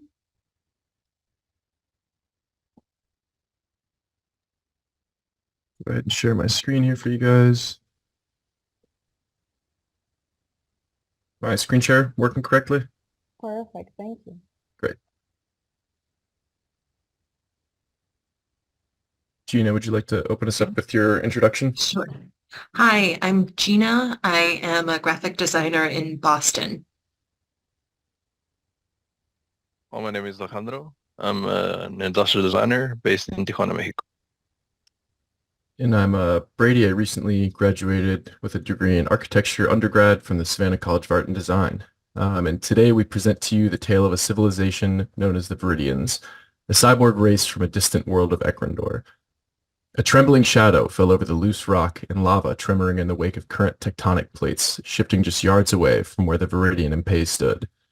As the cameras in the Viridian's eyes adjusted their focal range, the satellite sensors overhead blinked, fostering the transcommunication within the environment. Frightened, but only for a moment, the Viridian searched for Pei, his robotic companion. Reaching out his hand, the tiny body of the little robotic creature engineered by the Viridian emitted squawks that no one could hear. The Viridian needed no sound to communicate thanks to the floating satellites combing the dense toxic atmosphere of the planet and the engineering genius of the Viridian race. His body was equipped at all angles to connect within the far reaches of the planet Ekrondor. Sensors in his hands and feet translated to antennae sprouting from a novel helmet designed to protect his unnatural humanoid lungs from fumes emitted from toxic gases remaining from a historic cataclysmic explosion on Ekrondor that left the already hostile planet still today fuming with noxious gases and low gravity. The Viridian sat down on the nearby rock, protected from the acid surface of the outer armor of his hard skeletal shell. His curved and hooved feet, equipped to traverse the acidic, rocky terrain as easily as to wander through the Viridian metropolis, skidded against the rocky ground. Unless one lived in the rural communities or sought excursions in the rural outback of the Ekrondorian landscaping, it was uncommon for one to be so far from a Viridian community. This Viridian, however, had a mission: to scout locations in efforts to expand communities for further Viridian developments. A daunting task with fewer signals, less protections, and only he and Pei to protect themselves from the elements and the species' nemesis, their very own origins. The Viridians were no normal race. In a primordial world, the Viridians were once an intelligent creature. Though formless and without senses, but a term of perceptibility, the species struggled to survive on a toxic planet, just barely inhabitable for life. And one day a treasure landed in their midst, a time capsule from futuristic rays on the planet known as Earth, containing human DNA, advanced technology, and resources for many forms of life to employ them. Capitalizing on what seemed like a gift from the heavens, the Viridians implemented the technology in DNA. manifesting their own race into a new species with humanoid features and engineering a suit of technological marvel to protect the failing species from the Ecuadorian elements, while enhancing the capabilities and senses of the Viridian body. For there was resistance to the development, those who chose not to transform using the human DNA were envious and sparked a revolution against the Viridians, who harnessed the human DNA, spawning a great battle. After victory for the advanced species, Viridians flourished as never before. Their advanced technology allowed them to harness the planet's resources and tame its harsh environments. They developed sustainable energy sources, harnessed the power of the storms, and explored the depths of their world's oceans and the far reaches of space. In the end, unity prevailed over division as the unaltered Viridians chose to merge their genes and knowledge with their transformed kin. Viridians continued to toil with new technology and gadgets, forming iterations of what will become a supreme suit equipped to withstand the elements, augment their perception of their surroundings, and function as a living organism. Different individuals produce variations for heads starting with the humanoid skull as their base, dressing with gadgets, wires, and bearing helmets, until three wise Viridians collaborated together to form one ultimate production. They toiled tirelessly, introducing countless iterations of an exosuit that would protect them from their harsh environment, while also allowing for them to take full physical advantage of the terrain to move around without restriction. They topologically optimized the footwear with ultralight materials, gives them increased speed, great agility overall, especially in combat. Found in the Viridian body that glimmered with iridescent scales, suit enhanced the formless being with the musculature and a membrane structure encased with the soft exoskeleton cushioned inside of a hard exoskeleton. Hands that served as sensor and multifunctional appendage. Nuclear core that harnessed nuclear energy to fuel its technologically infused humanoid body and to maintain the body's temperature. Head attachment. Conjoined paired to the Viridian's body, relying on the Viridians as transportation will fuel him nuclear energy and providing comfort. Arm joint armor protects the Viridian from potential battle with kindred foe at the harsh elements. Cables to connect their advanced suit to their body. Gas mask to filter the air. Customizable feet equipped for speed and harsh terrain. The species was not the only life form to emerge from the technological marvels. The Viridians also produced the creature Pe. Pe was not only the Viridians' most beloved companion, but a most essential component to the Viridian survival.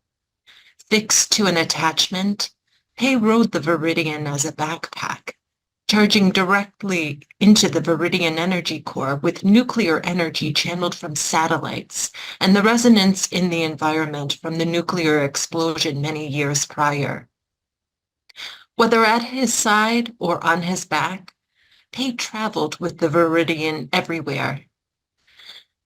As the Viridian sat, Pe climbed onto his back, squawking signals as he conjoined to the Viridian. The Viridian heaved a sigh through his gas mask, shaking off a tumbled volcanic stone captured in the curve of his foot that scathed against the acid rock. The curves were excellent for the high-speed cadence of the Viridian pace, and most excellent for the rough terrain, but certainly liked to kick up a lot of gravel. He looked out past the ooze of lava that spewed past the violet stream flowing between the porous fissures in the ground, and saw in his mind's eye the building of a new urban landscape. In record time, what lay before him that appeared to be a barren, uninhabitable landscape would become an architectural wonder of futuristic structures and a transportation system that would one day whisk them effortlessly from one corner of their planet to another. And now, as the narrators of this incredible journey, we reveal our identity. We are humans, the architects of this experiment. While eons have passed on Ecuador, it has been less than one lifetime on Earth since we sent our time capsule. We watched the Viridians' conflict arise and resolve, witnessing their transformation from a species on the brink of extinction to world stewards. Our experiment succeeded beyond our wildest expectations, and we cannot help but to feel a profound sense of awe and responsibility for the role we played in their destiny. A capsule that altered their fate forever. Thank you, guys. Thank you. Thank you. Super nice, like to see like chapter 1's like work again, guys. Really, really fun. Things that like you also like had like such fun like creating like this like movement throughout like the like the prosthesis itself, and like how flexible it is. So you're good to go like for the VR lab, that's for sure. I wanted to ask you guys like again like the same question about like how you're doing, how you're feeling. Where are you right now, like after like chapter 2, especially like waiting like to start really like the like more intense part of chapter 3 with your educators? Would love to hear like your voices also.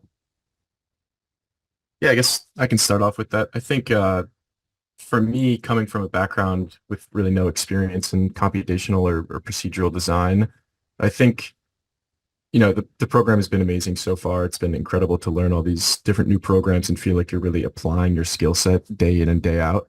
But I think the most important part to me, coming from a background of, you go to school and you learn the technology from one professor and you learn design from another professor, and there's not a ton of crossover there.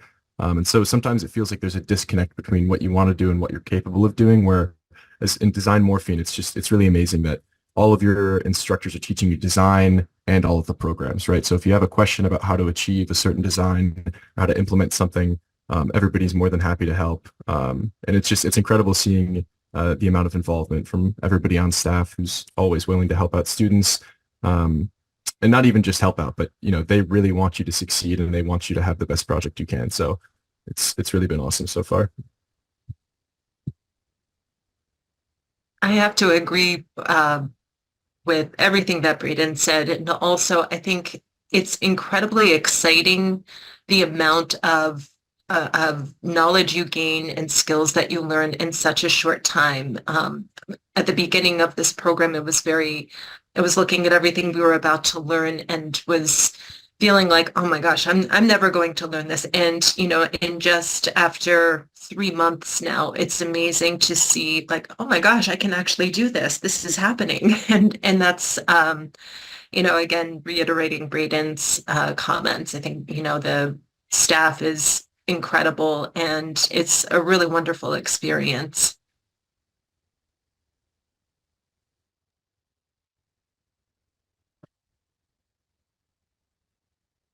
I can't hear you, Alejandro. I don't know why. I'm sorry, I forgot that I have this one on too as well. So yeah, I can totally agree. I was fortunate enough to work for 2 projects in architecture. One for Sahadid and another one for Adrian Smith and Gordon Hill. And at the moment, I didn't know how to like use like many of the tools that I know how to use now. And I was in a way like kind of like afraid of like even learning, because I was like, okay, this is like complicated.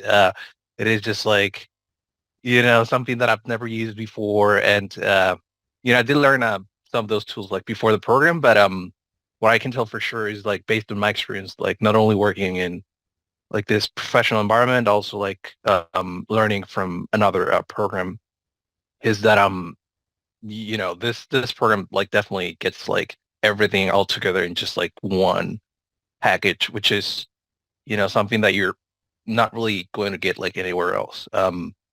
This is just one of those like experiences, in my opinion, where you can just like learn all the software that you're pretty much going to use like in any industry, just like in one go. So like if you're not like really sure what industry you really want to work in, or if you're not like sure like what you really want to do like in design, or or even like if you already know what you want to do but you're just like not sure how to do it, this is just like definitely the right program for you. So yeah, join us.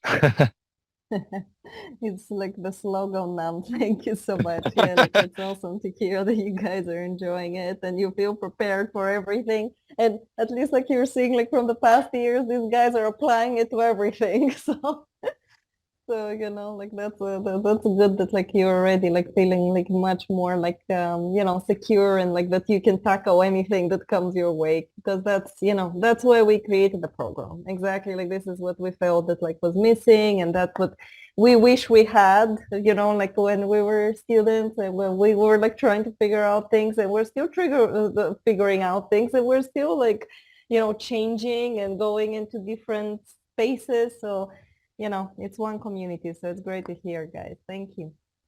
We can move Thank you. on to the next team.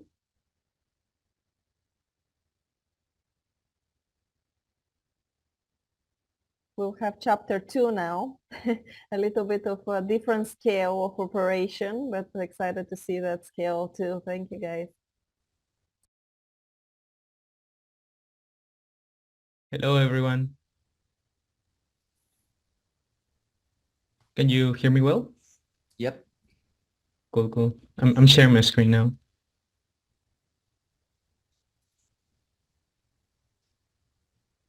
Is it all fine or? Yep. Oh. Hello, everyone. We're Group BO1. My name is Cesar Requejo, and I'm an architect from Peru. Hey everyone, my name is Cassio Tani and I'm an architect from Brazil. Hi everyone, my name is Diego Guerrero and I'm an architect based in Ecuador. And we are here today to present a project called Symphony of Symbiosis. So let's get started. In the heart of lush radiance, the Etherians, an advanced race, coexist harmoniously with the planet's ecosystems. Shaped by natural selection and propelled by biotechnology, they boast a collective hive mind for unparalleled coordination.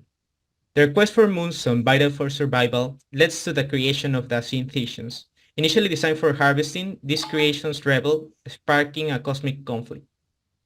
In response, the Etherians deploy biotech defenders to safeguard their existence in low orbit. This epic saga explores the intricate dynamics of the Etherians as they navigate life's challenges in the unforgiving low orbit around Radiance. To endure Radiance's challenging low orbit, the Etherians can transcend into high folds, massive living structures strategically positioned for harvesting precious moonstone. Stored within this invaluable resource not only powers their being, but also sculpts their ever-evolving forms shaped by the demands of survival. In this advanced stage of bioengineering, the Etherians showcase their mastery, seamlessly merging with Radiance's ecosystem for harmonious coexistence, transforming their bodies into the next evolutionary step, the hyphal. These energy-demanding forms acts as a protective layer, transforming elements within the Etherians for the hive's needs. Evolving in response to the environment, it adapts to low-orbit gravitational variations. These interconnected systems, vital for functionality, ensure the hive's hold survival in Radiant's low orbit. A complex skeletal system works as support structure, giving the body its shape. Developed muscles maintain the hive's hold integrity, interconnecting rooms and allowing light to access. Growth facilitates communication among hive members, ensuring seamless information flow. Veins capture, store, and redistribute moonstone energy, sustaining life and energizing the entire hive. A secondary layer in the skeleton fortifies extremities, shaping rooms and providing protection. This intricate biology results in a massive structure ready for interstellar conquest, an icon of evolution and biotechnology. At its core, there's a central nucleus that radiates hallways, forming a network connecting various structures. It's called the Plaza of Convergence, which serves as a central gathering point for the Etherians. The moonstone repositories keep harvested moonstone and safeguarded in ideal conditions. The breeding chambers nurture and protect eggs until they reach the full developed stage of Etherians' bodies. The rejuvenation nexus offers a comfortable space for Etherians to rest, recharge, and also meditate. The crystal atrium, the evolutionary metamorphic, and the biotech nexus meet corpuscle needs by processing moonstone, guiding Etherians through life cycle stages, and enhancing biotechnology in advanced labs. In the Moonstone repositories, we can find the inner flux conduit. It is a storage and processor for the Moonstone, irrigating the veins with energy and allowing the flow through the whole hive hole. In the rejuvenation nexus, we can find the etheric mandolin. The Ethereums can attach themselves to and recuperate from any injuries in their bodies. Lastly, in the breeding chambers, we can find the ovum nexus core. It is specialized in procreating and taking care of multiple eggs. These eggs are attached to the energy conduits, allowing them to grow into the next stage. The hive hole is not just a mere shelter, but a living, breathing entity, intricately woven into the hive's collective spirit. This colossal structure, while serving as the sanctuary for the hive denizens, is no passive observer. It pulses with vitality, similar to a colossal organism, actively participating in the hive's communal heartbeat. The functionality of the energetic veins coursing through the surface of the hive hole begins in the inner flux conduit. These conduits irrigate the veins with moonstone-derived energy throughout the entire hive hole, all crucial for survival and prosperity of the entire species. The hivefold entwine their bodies, enabling quick responses and coordinated efforts for emergencies on a larger scale. This facilitates efficient sharing and processing of moonstone energy, with connection variations defined by spatial occupation and aggregating shapes. The vertical groupings are called altitude nexus. The horizontal groupings are called horizontal confluence. The radial groupings are called trilateral synapses, and the diamond groupings are called tetraphase nexus. These groupings of hivefolds connect between each other and build the entire hive ecosystem around the planet radiance. The inner structure of the hivefold allows a seamless connection between the plaza of convergence and the rest of the rooms. This intricacy of spaces allows quick interactions between rooms and helps with a seamless flow between members of the hive.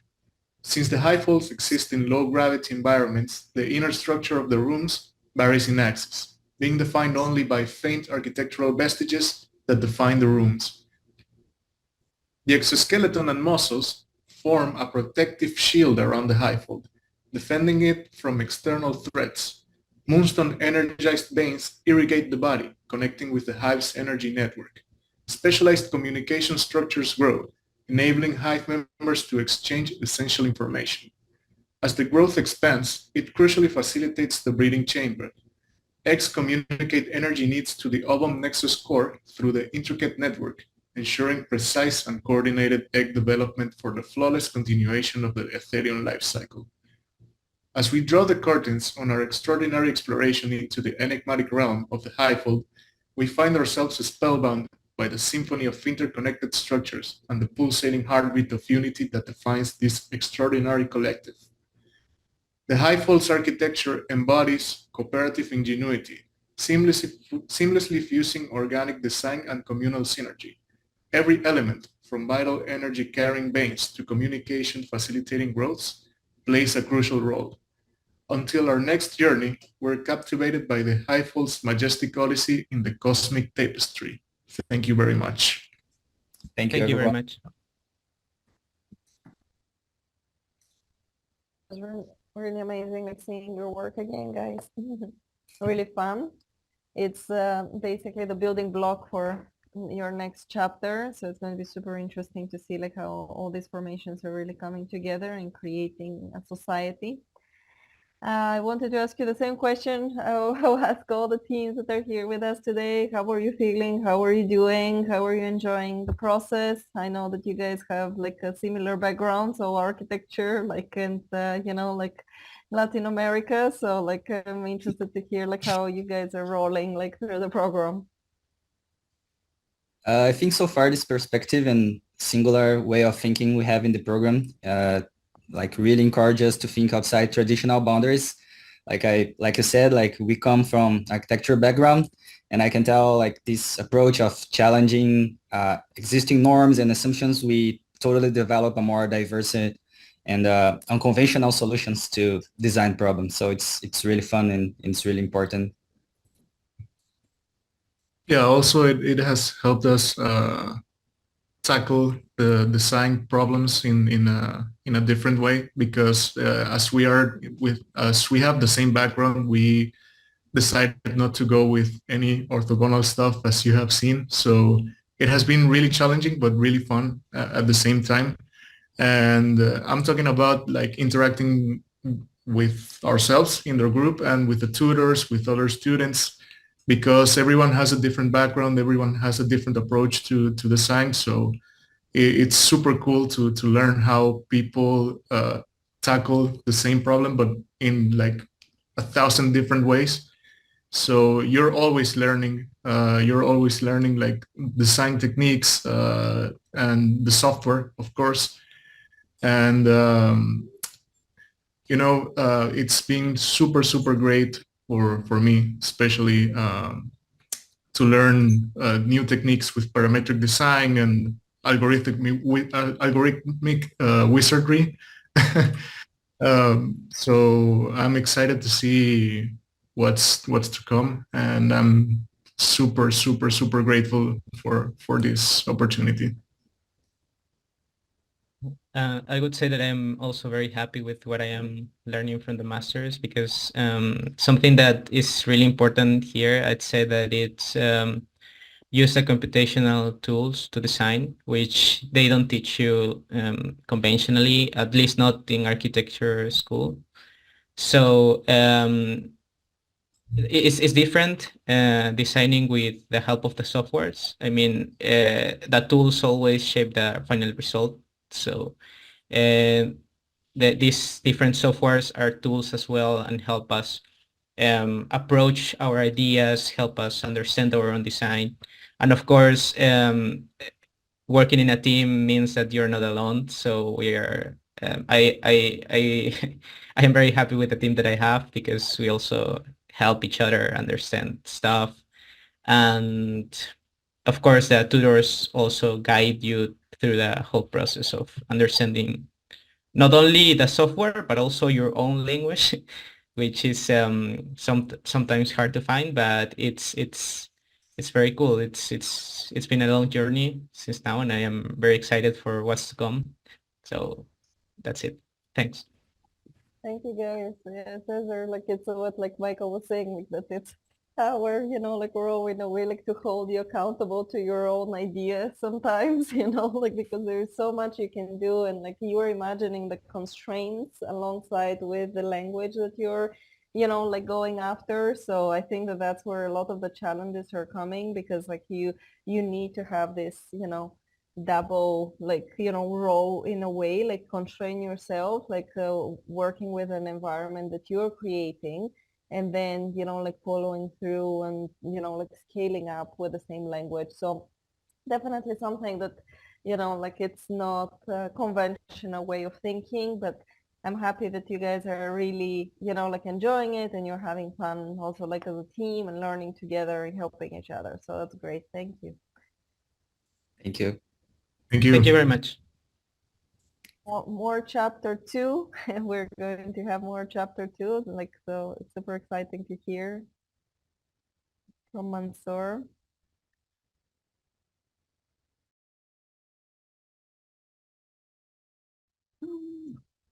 Are you seeing my screen? We are, yes. Okay, cool. Well, hi everyone. Thank you, DesignMorphine, for the invitation. My name is Mansoor. I'm an architect and an artisan based in Bogota, Colombia. I did this project along Enayat Kabir, who's a motion designer and a lighting designer from Bangladesh. Amenta.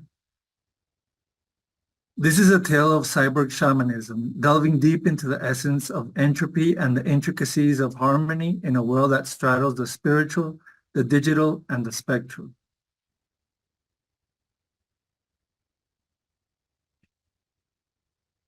Enter Amenta, a realm that exists at the crossroads of the spiritual, the organic, and the cybernetic. Where eons ago, when Earth was still young, a cataclysmic event imploded its reality into another dimension. This fragment, infused with a mix of Earth's natural energies and the digital potential of the new dimension, evolved over countless millennia to become Amenta. Within Amenta, there is the Nexus, located in the core of the largest floating continent in this realm. The Nexus, a seemingly bottomless body of liquid code, holds encrypted within it all the histories that have ever been.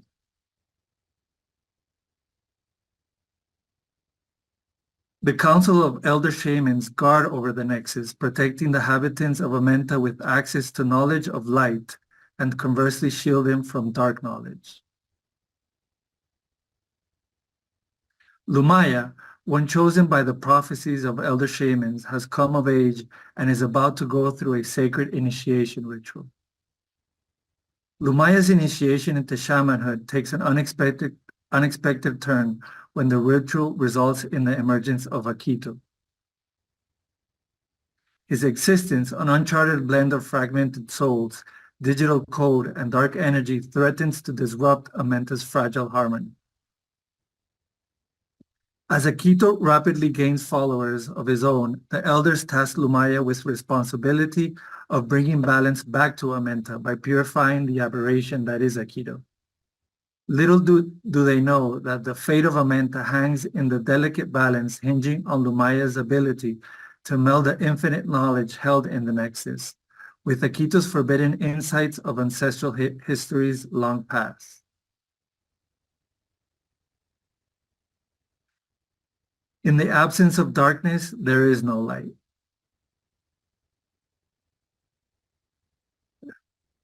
Deep in the shadows of Amenta lies a hidden monastery shrouded in darkness. This sanctuary, veiled from prying eyes, harbors Akito's followers, a sect of shamans devoted to decrypting forbidden knowledge and the darkness of the long-forgotten past. Angular rock faces evoking the ancient glyphs and digital circuitry form the core of these structures. Held together by brides forged from ores harvested from forbidden realms that once crossed Amenta. Wrapped around the ruins are intricate skeletal structures forged from the same rare ores and imbued with Amentan consciousness. These serve various functions through their shape-shifting properties.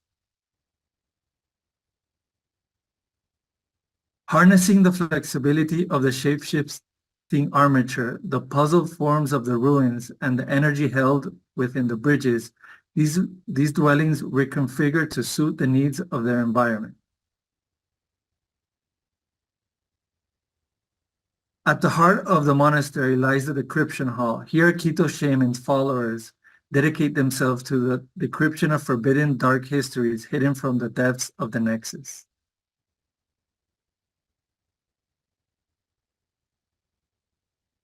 These practitioners walk the delicate line between light and darkness, seeking understanding beyond the boundaries of that which has been taught by the elder shamans who watch over the Nexus.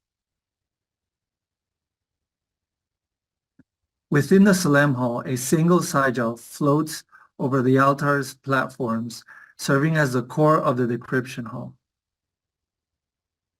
Each sigil, meticulously crafted and imbued with mystical energies, holds within its refractive form a direct connection to the Nexus. This allows our shamans to circumvent the safeguards of the Council of Elder Shamans who watch over the Nexus and provide them access to the forbidden knowledge of the past that has been kept hidden away until now.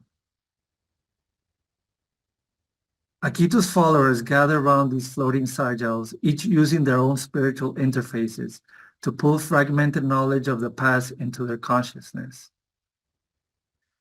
Through intense meditation and disciplined introspection, the initiates seek communion with the darkness of the past, delving into the depths of their subconscious minds to decipher and reconstruct the hidden wisdom veiled within the fragmented histories held in the Nexus. The followers spend years decoding this fragmented knowledge, unlocking layers of understanding that transcend the boundaries of Amentan consciousness, all while navigating the inherent dangers of tapping into such forbidden realms of insight.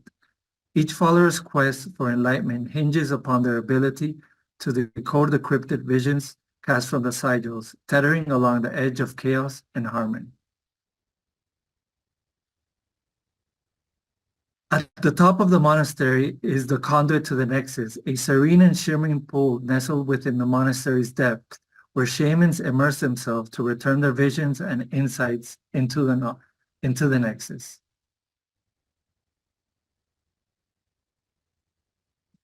Sacred waters within this secluded enclave serve as a gateway for the shamans to commune with the nexus.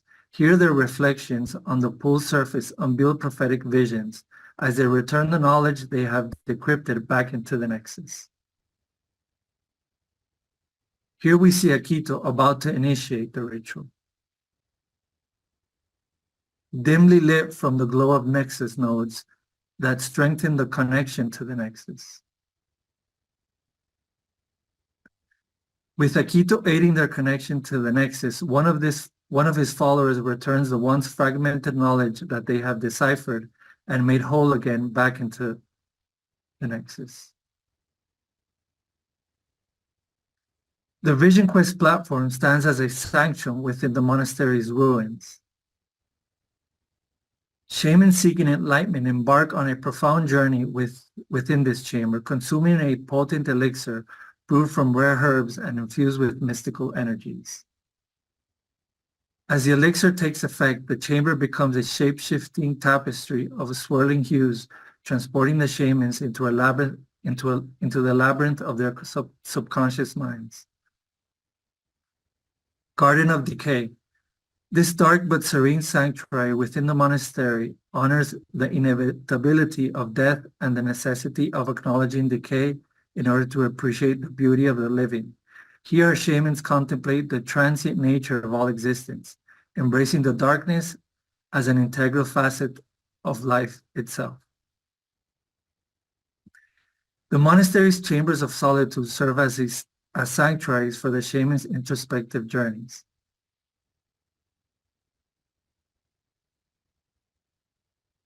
The story of how Lumaya and Akito come to understand each other is one for another time. For now, we look ahead to how the merging of their darkness and light came to reflect itself across all of Amenta.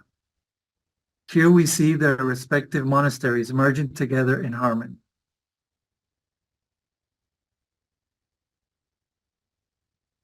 Thank you. Thank you, Mansoor. Thank you. It was very nice seeing the presentation again and like having like all the storytelling. I love like, you know, like how cryptic everything is and like how you're like tying it together. Like it's really amazing story and very unique. I want to ask you the same question. How are you doing? How are you guys like you're rolling into like chapter 3? Like, are you excited for the next chapter? Like starting now, like also like on Monday, like with the tutors. In regards to the chapter, yes, it's one of the chapters I was most looking forward to in the program. The fact that taking a module and aggregating it to create these like environments or these worlds was very interesting to me. And also a skill that seems very scalable in different industries, obviously architecture, but I don't know, I like to do ceramic work. I see some applications in ceramics as well. And yeah, that in regards to the chapter. About the program, it's been challenging, but the fact that it's been challenging, I feel it's made it more worthwhile. I think that tough journeys, you know, lead to great victories or like great places. We've seen that in the previous alumni. So it's yeah, like it's been challenging, but extremely worthwhile. And comments about the program, yeah, like the multidisciplinarity of our tutors, of our mentors, and also of our fellow students, like just adds a good mix of content from various backgrounds. I think Oscar also mentioned before that there's this like two layers of stuff. There's like the technical aspect, and then there's the conceptual aspect of things. And there's people that are, better at one than the other, and like you feed off of everybody's like fortes, let's say, in these different areas. And yeah, basically that's what I have to say for now, I'd say. Thank you so much, Mansoor. It was really wonderful seeing the work again. Perfect. Cool. Thank you very much. Thank you. We have one more team, last team for the day. And we're excited to see again like the work from chapter 2 from you guys, like, and hear a little bit of your perspective. Thank you. Yes, I will share my screen now.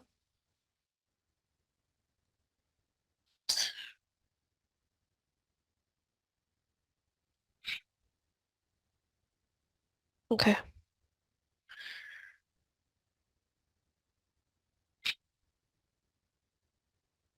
Can you see my screen? Yes. Okay. Good evening, everyone. I'm Salma Ghanem. My teammates are Yatsik and Janosch, and we're presenting the synaptic conflux from the character's point of view. In the aftermath of Earth's cataclysmic event, the explosion of Earth's core, I, the fragmented oracle, emerged within the synaptic conflux, a celestial mosaic formed from the remnants of our shattered planets. Survival in this unforgiving expanse demands constant adaptation, resource mastery, and collaborative evolution among our network of AI beings. As the fragmented oracle, I embody both exceptional intelligence and profound connection to our collective consciousness. And by my side is Echo, my gecko companion, a skilled scout and communicator. Our habitat's architecture unveils an intricate array of controlled environments, meticulously designed to serve our diverse needs. These specialized units double as both training grounds and innovation centers, allowing us to refine technology and strategies to thrive across varied terrains of the fragmented cosmos, as we are not alone in this cosmos expand. My unique appearance features a fusion of organic elements and advanced technologies. The layering begins with the mechanical core upon which the organic base, system of veins, the protective calcium armor, energy storage units, and finally, the crystalline communication horns are all precisely integrated. Echo's composition mirrors mine, featuring the same layers. Notably, Echo possesses an additional layer, distinguished by sensory horns on his back. These tiny horns enable him to scout new terrains for essential materials, facilitating our survival and unity in the cosmic chaos. In our expeditions across the fragments, gathering materials often intervenes with encountering other cosmic entities. In this cosmic ballet, injuries are an inevitable outcome. Therefore, our solid bases and habitats, seamlessly integrated into rocky terrain, serve as our sanctuaries and strongholds. In these fortresses, we forge our resilience and solidarity among the lawlessness. During a recent expedition, I encountered severe injuries while engaging in a struggle for rare metal on fragment 2011. The retreat became imminent, leading me back to our corpuscle, our primary habitat. Similar to the fragmented oracle, our habitat is an intricate web of layered fortification. A calcium shell protects the organic layers housing our primary spaces. This shell, reinforced with metallic elements, emits a soft, glowing aura, an identifying beacon amidst the horizon. Its curvature creates deliberate gaps, openings, crafted for essential access. Inside the shell is the primary organic base, the heart, where the oracle's interaction unfolds.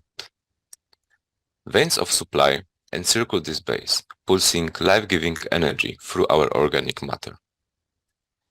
Finally, the energy chambers stand as repositories not only for recharging, but also for healing in vital spaces, where injuries find solace in repair.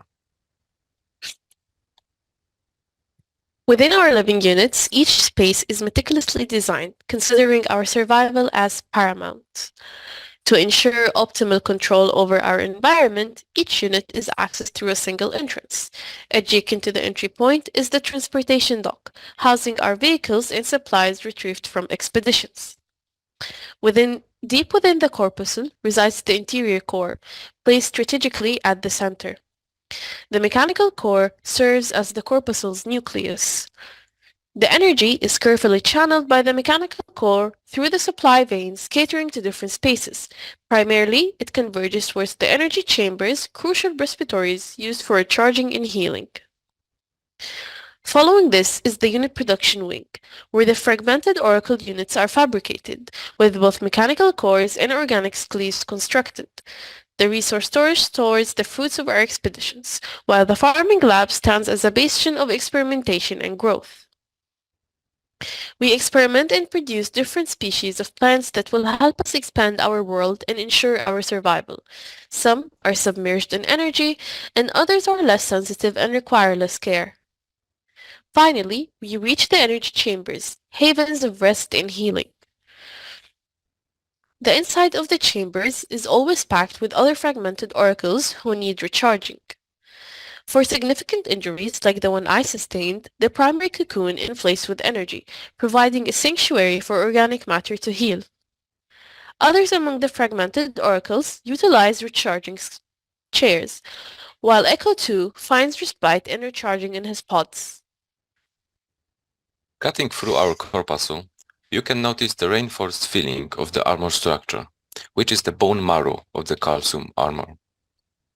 The section emphasizes the protective role of our shielding layers, enveloping the spaces to safeguard our species. With the core nestled at the corpuscle's center, it achieves maximum range to every corner of the structure, allowing seamless energy distribution. Storage units are situated around the periphery, allowing them to expand or contract based on the current energy reserves. The plan illustrates the placement of different functions in relation to each other. It outlines the flow of space around the farming lab and the storage units around it.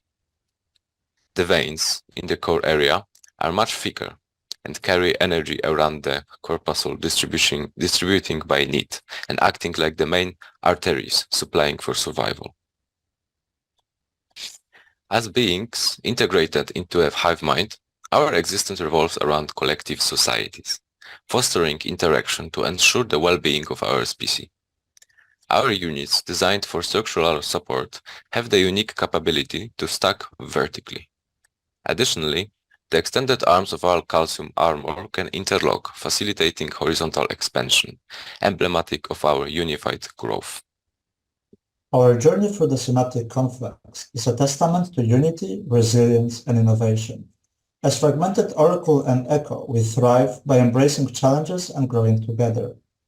Our story is one of the teamwork and adaptability, showing that even in chaos, our unity is our strength. Together, we paint the future where collaboration reigns supreme among the stars, leaving a legacy of harmony and unity across the cosmos. In our collective hive, every single eye gazes towards the same horizon. Every single muscle contracts and expands in unison. And every single bone supports and moves in harmony, all dedicated towards a common goal. Thank you.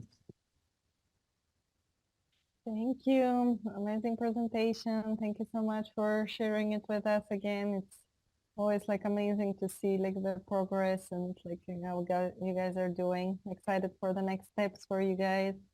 I'm also like curious to hear how you're doing. I know like that again, like some of your backgrounds haven't been again like in computational design, but rather very different. So, you know, like again, like being from different countries, different, you know, like paths of life. I'm curious to hear like how you guys are feeling and how you guys are doing like now that we're past the first semester of the program.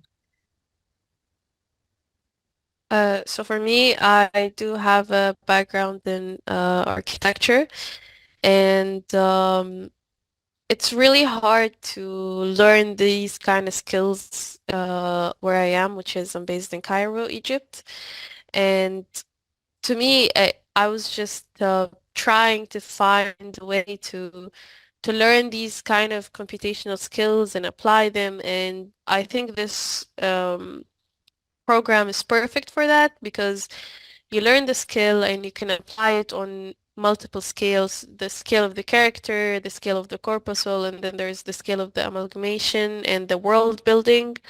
So I think like I'm getting exactly what I wanted from this program, which is I'm happy about. So, as an addition to what Salma said before me, I'm really happy about this program. Simultaneously to this program, I do my master thesis in architecture. So I'm studying both together. So it is requiring for me some sacrifice regarding the time management and prioritizing some stuff. But so far so good, I could say. And the skill set of ours, especially speaking for myself, when I joined the program, I didn't know much besides some basics in Grasshopper and Rhino. So our first week in Maya was horrible, but since then, if we take a look at the work in progress boards from the first week, we can see how greatly the program influenced us and how greatly we did progress. So the fact that we still have contact with our tutors, and whenever we require help, they are there for us.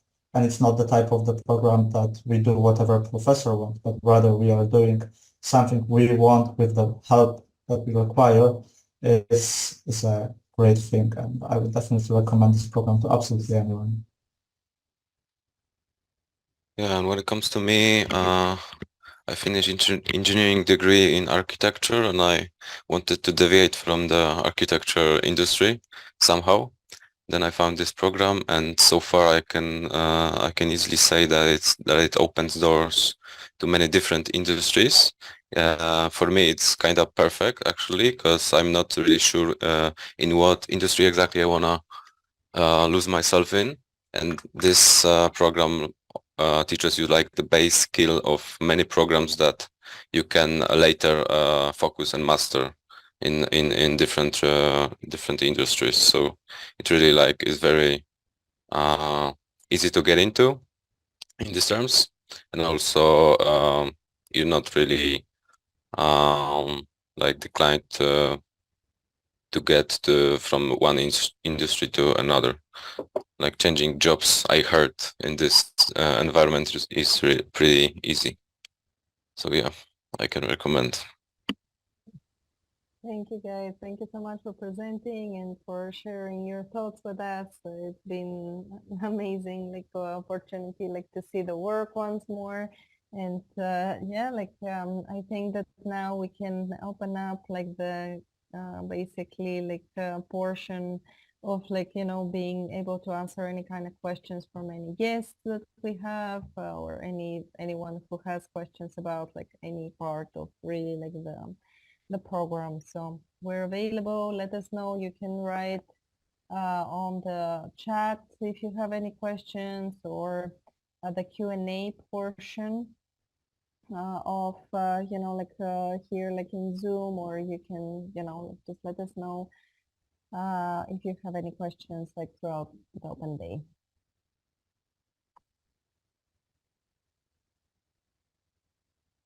We have added Blender to the program. I see a question from Diego Martinez. We have added Blender into chapter 3, so that's what the guys are using it. We're using it again like as a generative tool, so it is like part of the curriculum now. Yes, it's being taught by Laura.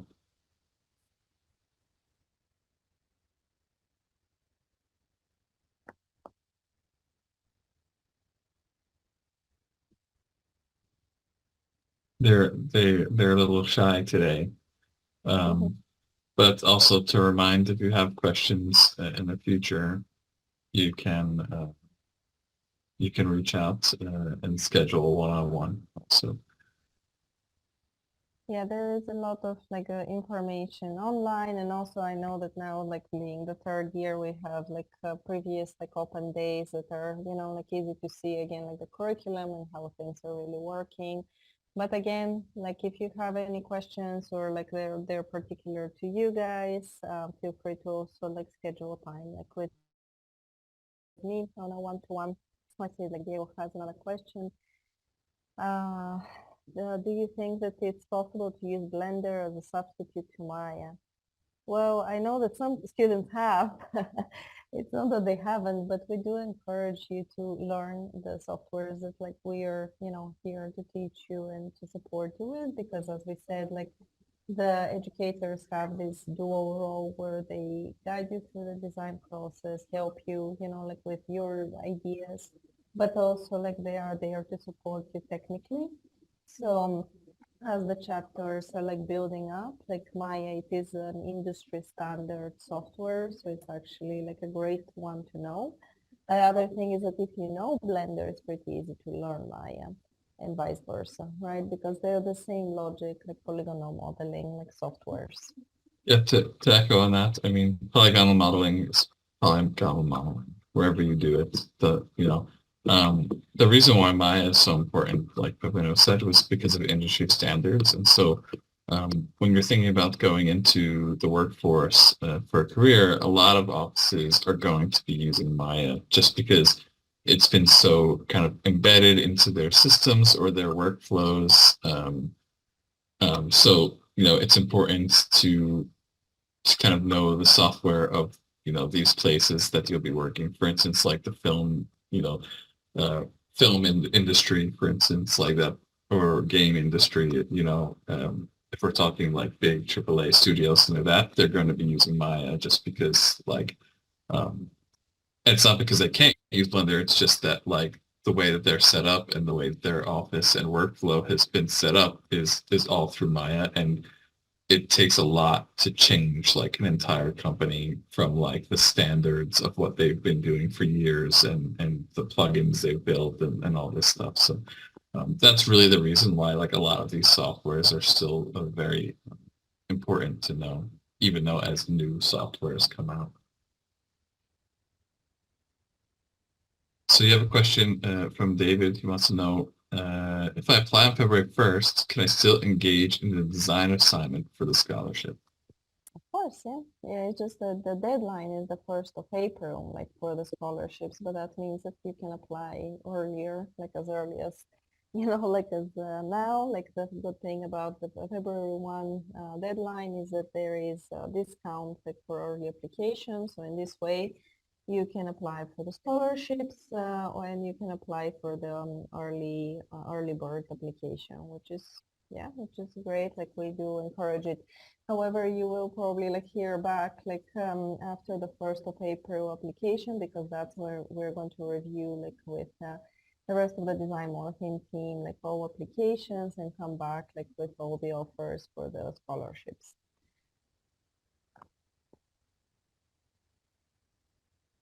Yeah, and I think I would say like if you're thinking of joining, it's definitely better to apply by that February 1st deadline at least. So in case you don't get the scholarship, you still at least get like the lower tuition, kind of lock that in.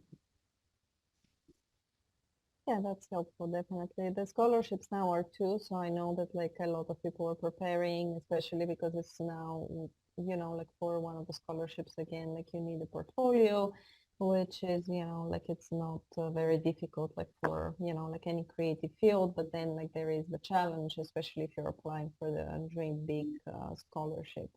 However, I would say like be creative. It's important like to show your personality, like your design ethos. I think that's the most important thing that we're looking for. We're not looking for, like a computational design specialist at the end of the day, but we just want to see your personality shine. That's important to mention. Like no one that joins is like computational design specialist. I mean, if they were, they wouldn't be joining, right? They already know. So don't let that be anything that makes you kind of like afraid to join. you know, 98% of people that join don't know any of this stuff, I would say. And they're learning this as they go and becoming, you know, experts as they go, and getting, you know, jobs with these tools at the end of these months, which is just incredible. So, yeah, most people don't know much of any of this software. Probably these guys here that are just presenting, a lot of them didn't know a lot of this stuff jumping in. So it's not as scary as you might think. Yeah, it's even sometimes it's actually better because like it's you know like more open-minded. Like if you know somebody's just more open-minded to just go through the program and like go step by step through the process, it's much easier than thinking that like they know you know like certain things, because like it is an educational process, as we said. Like it does work like stepping stones, right? Like so it is important like to take on like each and every one of the steps. And I think that like you're able to appreciate the whole educational journey when it finishes, because it is you know like so intertwined, and it does like you know scale up like in scale but also in complexity as you're moving forward, but also like your skills and your you know just ability to trust in yourself, learn, experiment, problem solve, like all these things are really growing like as you also like move throughout the program.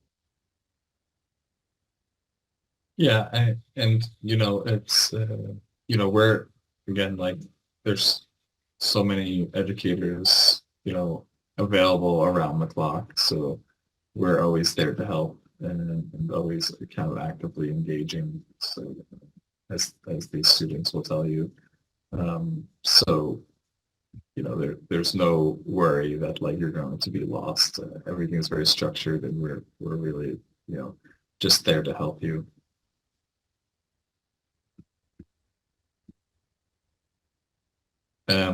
Also want to mention real quick, aside from the one-on-ones that you can set with Pavlina, you can also reach us at masters@designmorphine.com. Any emails you want to send, if you're more comfortable that way, masters@designmorphine.com. So David's saying, can all my graduate docs, diploma, and transcripts be submitted digitally with my application?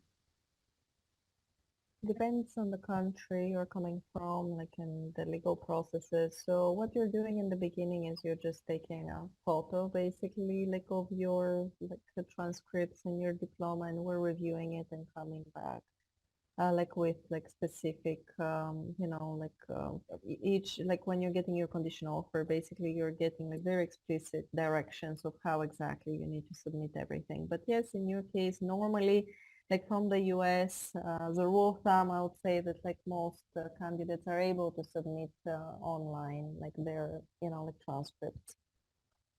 It depends on the documents. If your documents are digitally verified from your university, then you can submit it online for the US.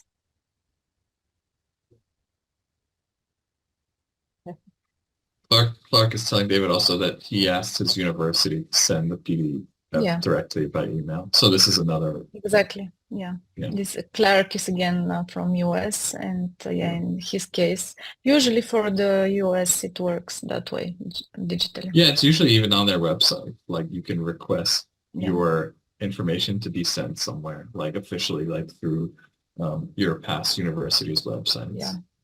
Sometimes these universities, sometimes they send us digitally the document, sometimes they directly send it by the post, physically. It depends on the university.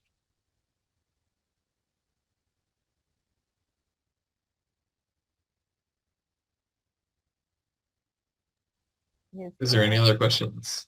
he's asking, I have a scan of my diploma, will that work? I would say apply, just put everything that you have, and we'll review like your particular case, and we'll come Yeah, back to you. just Yeah, don't, just send what you have, and if we need something, we'll just ask for it. If we need It something a doesn't need- certain way.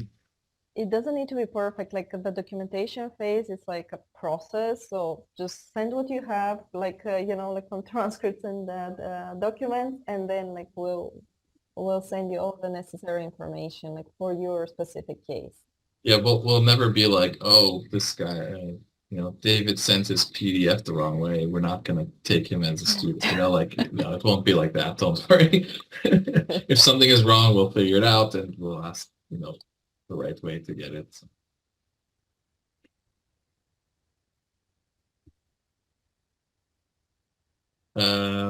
Yeah, any other questions? No. If not, I think we could end this open day. And of course, this is recorded. It will be on YouTube, and we'll send the email so you can review it and watch it as you see fit.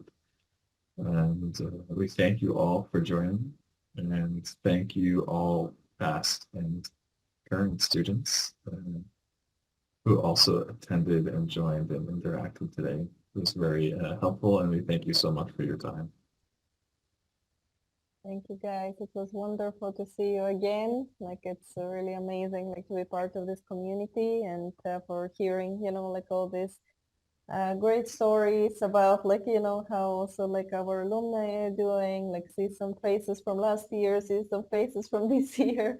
It's really amazing. And I'm hoping that soon we'll have more information about, like, where we are meeting this year, because, like, we normally, like, also include, like, some of our alumni are joining us. So in this way, like, you're able to, meet each other and, like, create, like, this community that we're having. Thank you so much, guys. It's really wonderful. We appreciate you. Thank you so much, everyone, for joining. Thanks. All the best. Bye. Bye-bye. Bye for now. Hope to see you in the next year program. Thank you for inviting us.